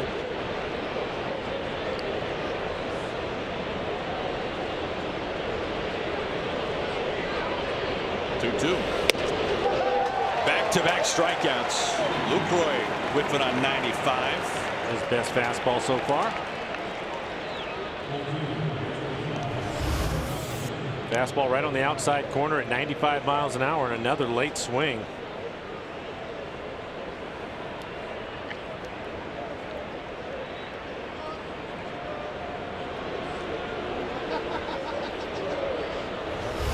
Piscotty.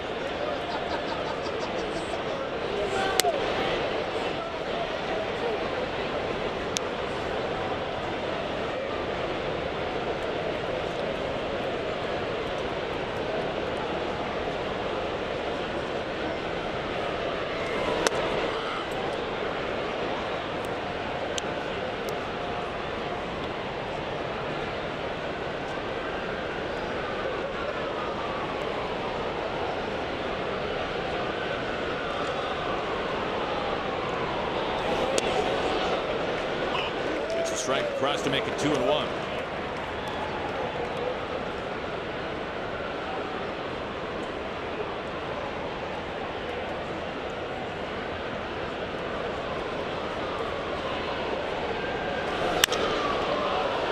Anagram to chase after it, giving up on it. Some opposite field pop. Stephen Piscotty His first in an A's uniform, and it's a 2-run game. Ocasio's given up a homer to the A's in back-to-back nights.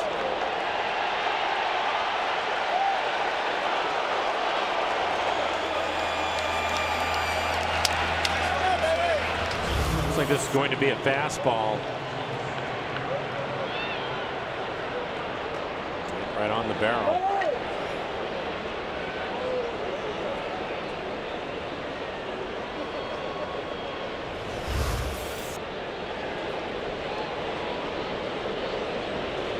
And Steps choice with 2 outs. I really thought, Mike, that early in the season, when the weather was cool, the ball was not supposed to travel at Safeco Field. When you barrel up 95, it's going to carry. We've seen plenty of length in this one tonight on both sides. 7 home runs total. Yeah.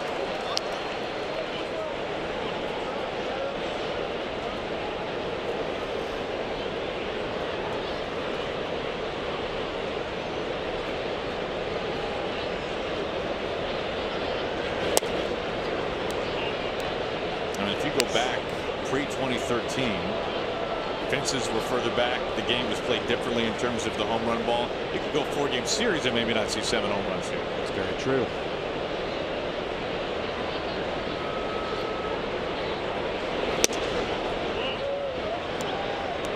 And he's going to make it 3-1.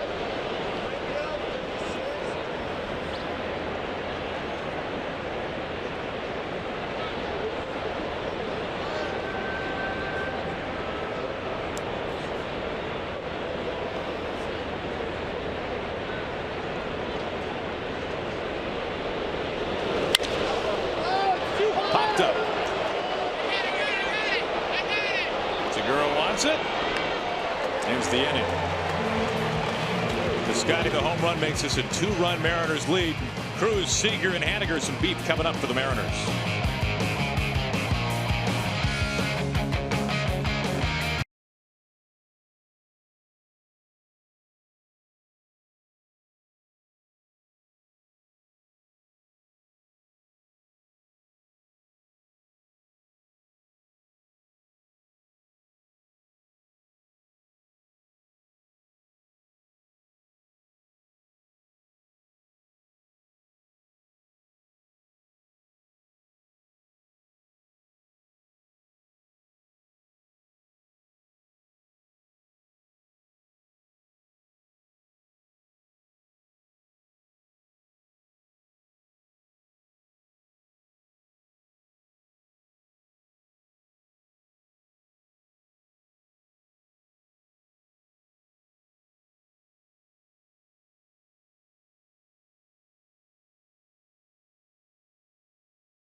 Now, a win tonight for the Mariners would set up a chance for a series sweep tomorrow.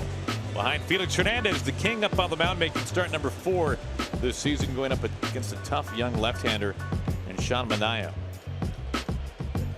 Our broadcast begins at 12:30 for the final game of the series. Astros come to town after that. 4-game set beginning Monday here from Safeco Field.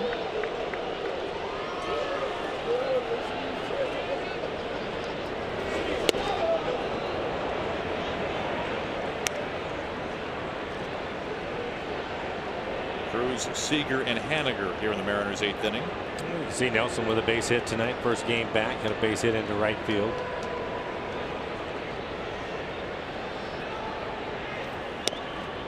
And as you would guess, Edwin Diaz getting loose in the pen.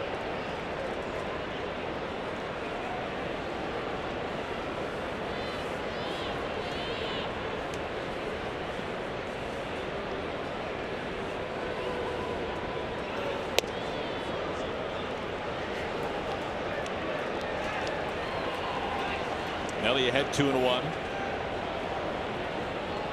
So that's the warning track in left field his last time out.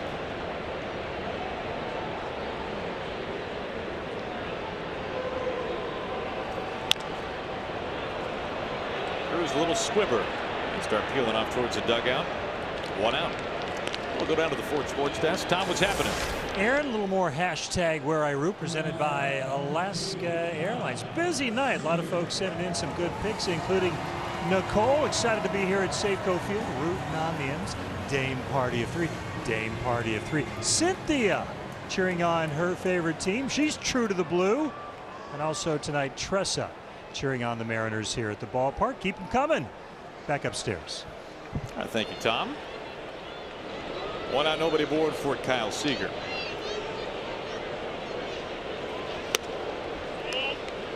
Kyle looking for his 3rd hit. He has a double and a home run. 10 hits the last now 6 games, including tonight for Kyle. His average just keeps on climbing.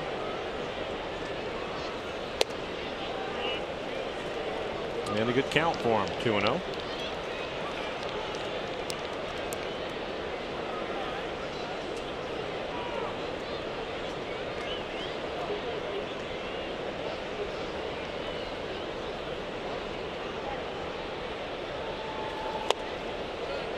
Making out 3-0.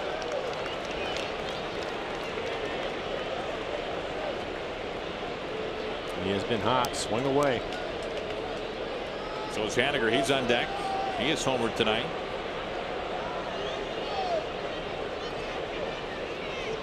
The 3-0. He does swing away. Late one hop under Simeon's glove. Nice swing the shortstop over.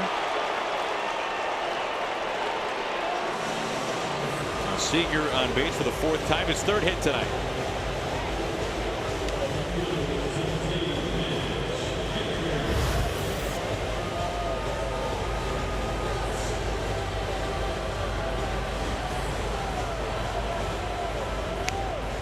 Simeon looked like he was in between. Started to try to run in on it and then gave ground and then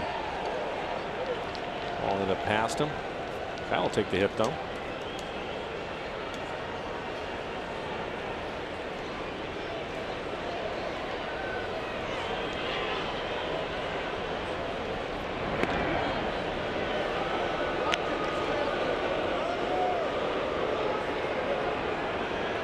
Haniger has driven in 3, a single and a homer. She's hit safely now in 9 of the last 12 games.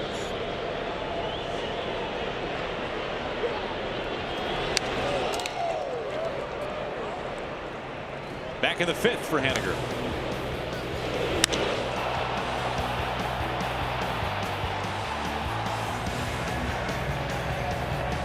Just gets it out over Piscotty's leap.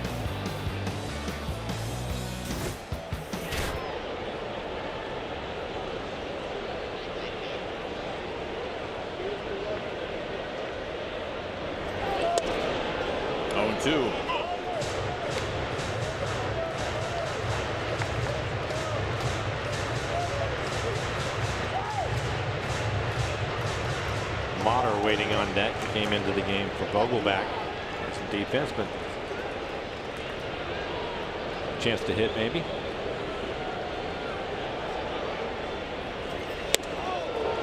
And he will. 2 outs.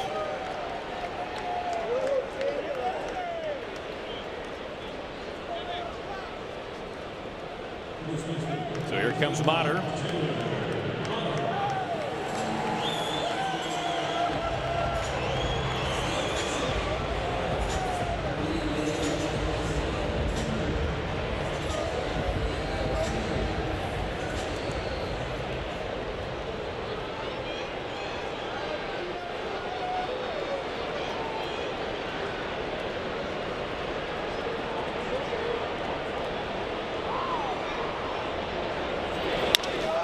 First pitch. Chapman trying to stay with it. Not in time. Seager to second.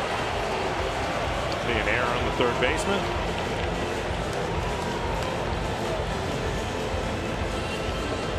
Guillermo Heredia going to hit. We take another look at it. Pretty routine ground ball. Good hustle by Taylor.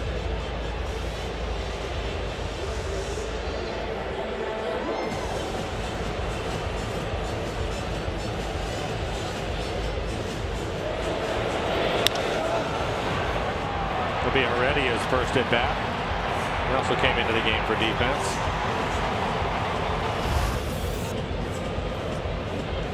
Two outs, 2 on. Let's do the PF Flyers.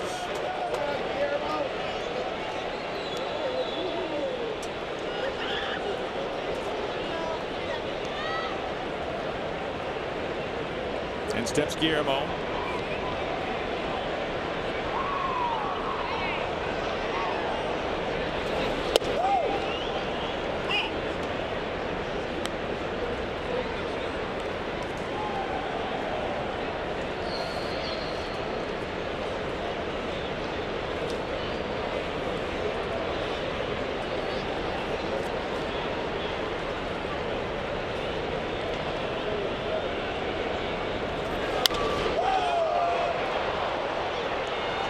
Into shallow right field. Piscotty coming in as well. It's the second baseman to make the catch. On to the ninth. Edwin Diaz coming out to lock this one down.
Well, that's one way to stay warm. Another way, how about come up with 17 hits and 10 runs? The M's 3 outs away from getting a victory. Plenty of long balls tonight, including a massive shot from Dan Vogelbach. Be sure and stick around for Mariners postgame presented by Alaska Airlines. You'll hear from the skipper, Scott Service. We'll get more clubhouse reaction as well. Recap Bill Kruger's keys to the game and preview tomorrow's start in the series finale for King Felix. But first things first, that man on the mound, Edwin Diaz, going for save number 6 as we send it up to Aaron and Mike.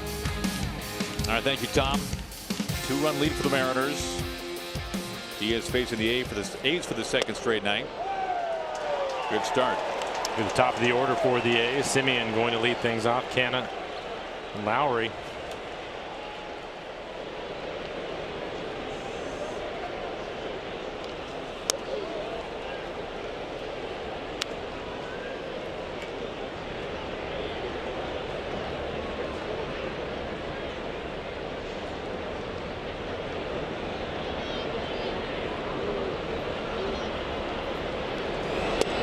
After last night's outing for Diaz, where he struck out just one batter, his strikeouts for 9 have plummeted to 21.6. 2 strikes on Simeon.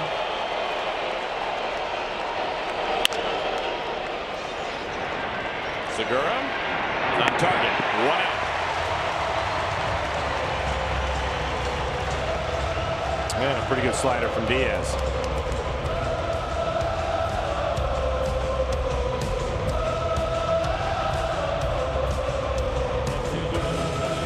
There's Marcana, who's had himself a fine night. 3 RBIs, a single and a home run.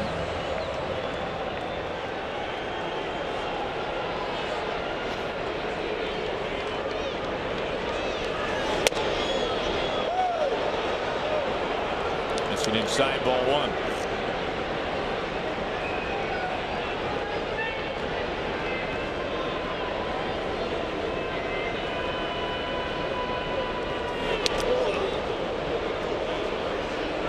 If you're looking at this lineup for the A's, the top 3 due up here. Of course, Simeon retired. The guy you do not want to face is the cleanup hitter, Chris Davis.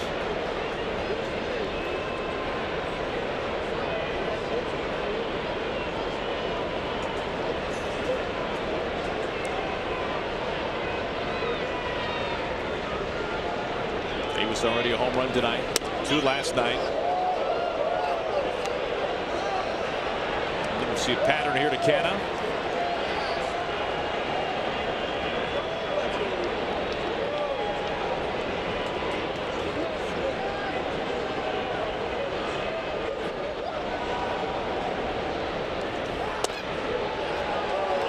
Three and 1. Canna has a beef. Well, Brad, when he walked his first batter in last night's ball game, particularly sharp, had good stuff, was able to get out of it.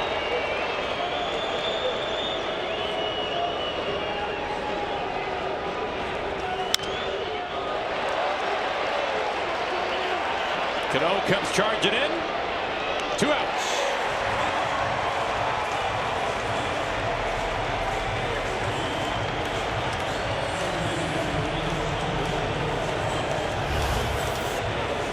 Take a look at it. High fastball just above the belt.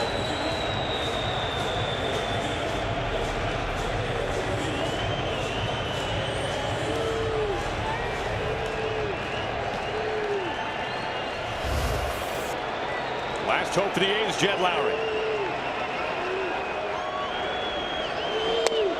Strike 1. Pretty consistent with his fastball tonight. All of them 96 miles an hour.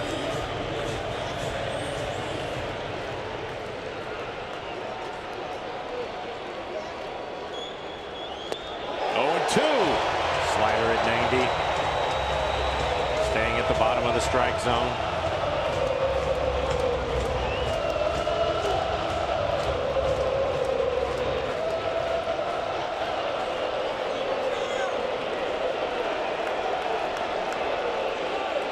The 0-2. A hit against Edwin Diaz. Throw that ball back. Lowry aboard. And that was his best fastball at 99 miles an hour, right on the outside corner.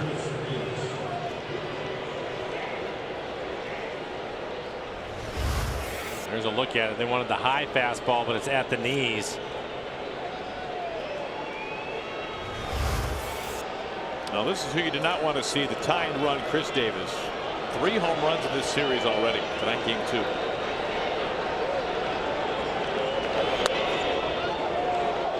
With a slider.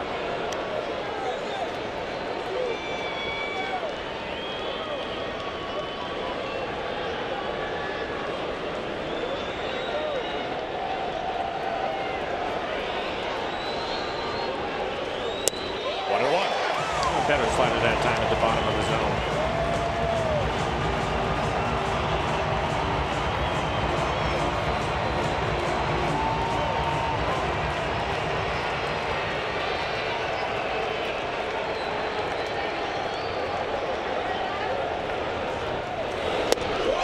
A strike away.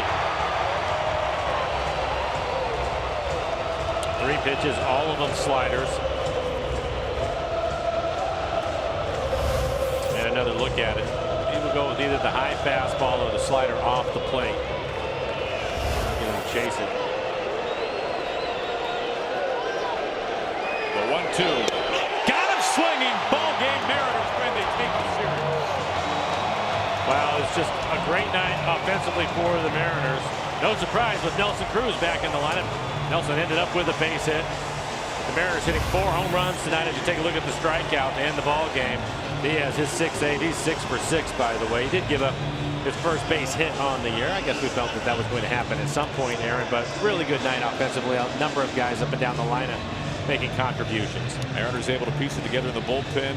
The power show tonight by the Mariners. Diaz locks it down again, and he strikes out the most feared hitter in this A's lineup as Davis goes fishing on that slider. A chance for a series sweep tomorrow behind the King. We hope to see you out here at Safeco Field.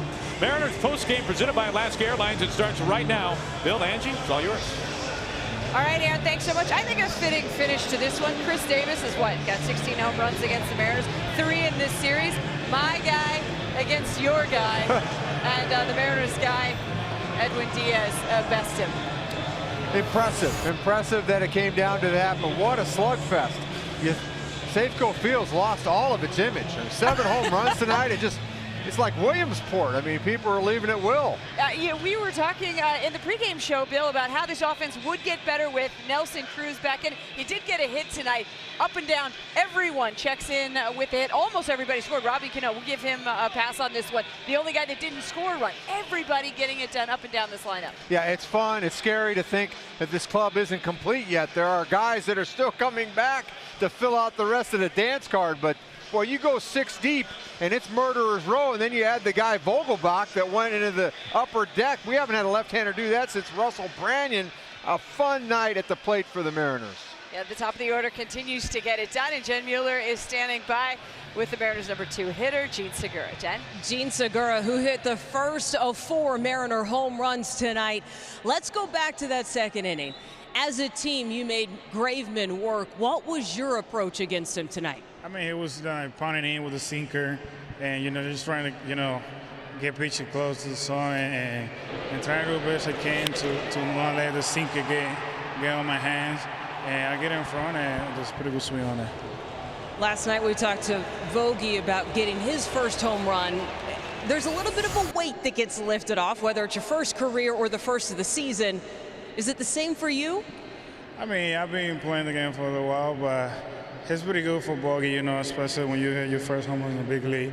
That's exciting. It's a good moment. I'm happy for him and the way he was swinging the bat lately. I think just first one in the season and first one in your career is kind of the same. What'd you think about the one he hit tonight? That was a bomb. It was indeed. It was enough to impress Nelson Cruz. He returns to the lineup tonight. What does Nelly mean to this team? He's mean a lot, when you have Nelly in the lineup, even if it's not 100% healthy, it's making us look better, making us a better team. And when you have guys like Nelly in the lineup, as a piece of the team, you're afraid because you know what he can do with the bat, and having him in the lineup just gets you off better. Yeah, and the fear factor already high. This Mariner team, the best in baseball when it comes to 1 through 4 combined batting average and OPS. All right, Jen, thanks so much. We appreciate it. And Jean Segura should have picked a good time to hit his first home run of 2018. What a couple of guys get on for you.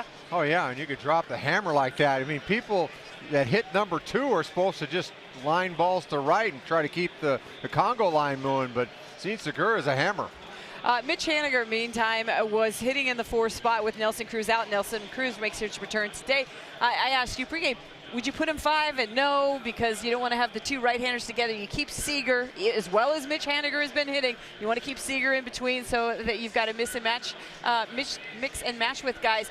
But Mitch Haniger not hitting 4th, but putting up cleanup type hitters again, or cleanup type numbers again. You put him on the marquee, you hide him in the weeds. It just doesn't matter with this kid. Impressive night again. How about this opposite tank home run? Of course, came up with the big single that got the Mariners a couple of tallies in the 3rd, and then made a really great play to sort of stop the A's in the 8th inning as well. So Mitch Haniger over 300, leading this team in RBIs. Another home run for him. Playing great defense. I mean, the breadth of this lineup is impressive. And as you think about the idea of getting Gamble back and Zunino back, and of course Nelson Cruz getting back to full strength, wow, this team could be one of the best in the league offensively.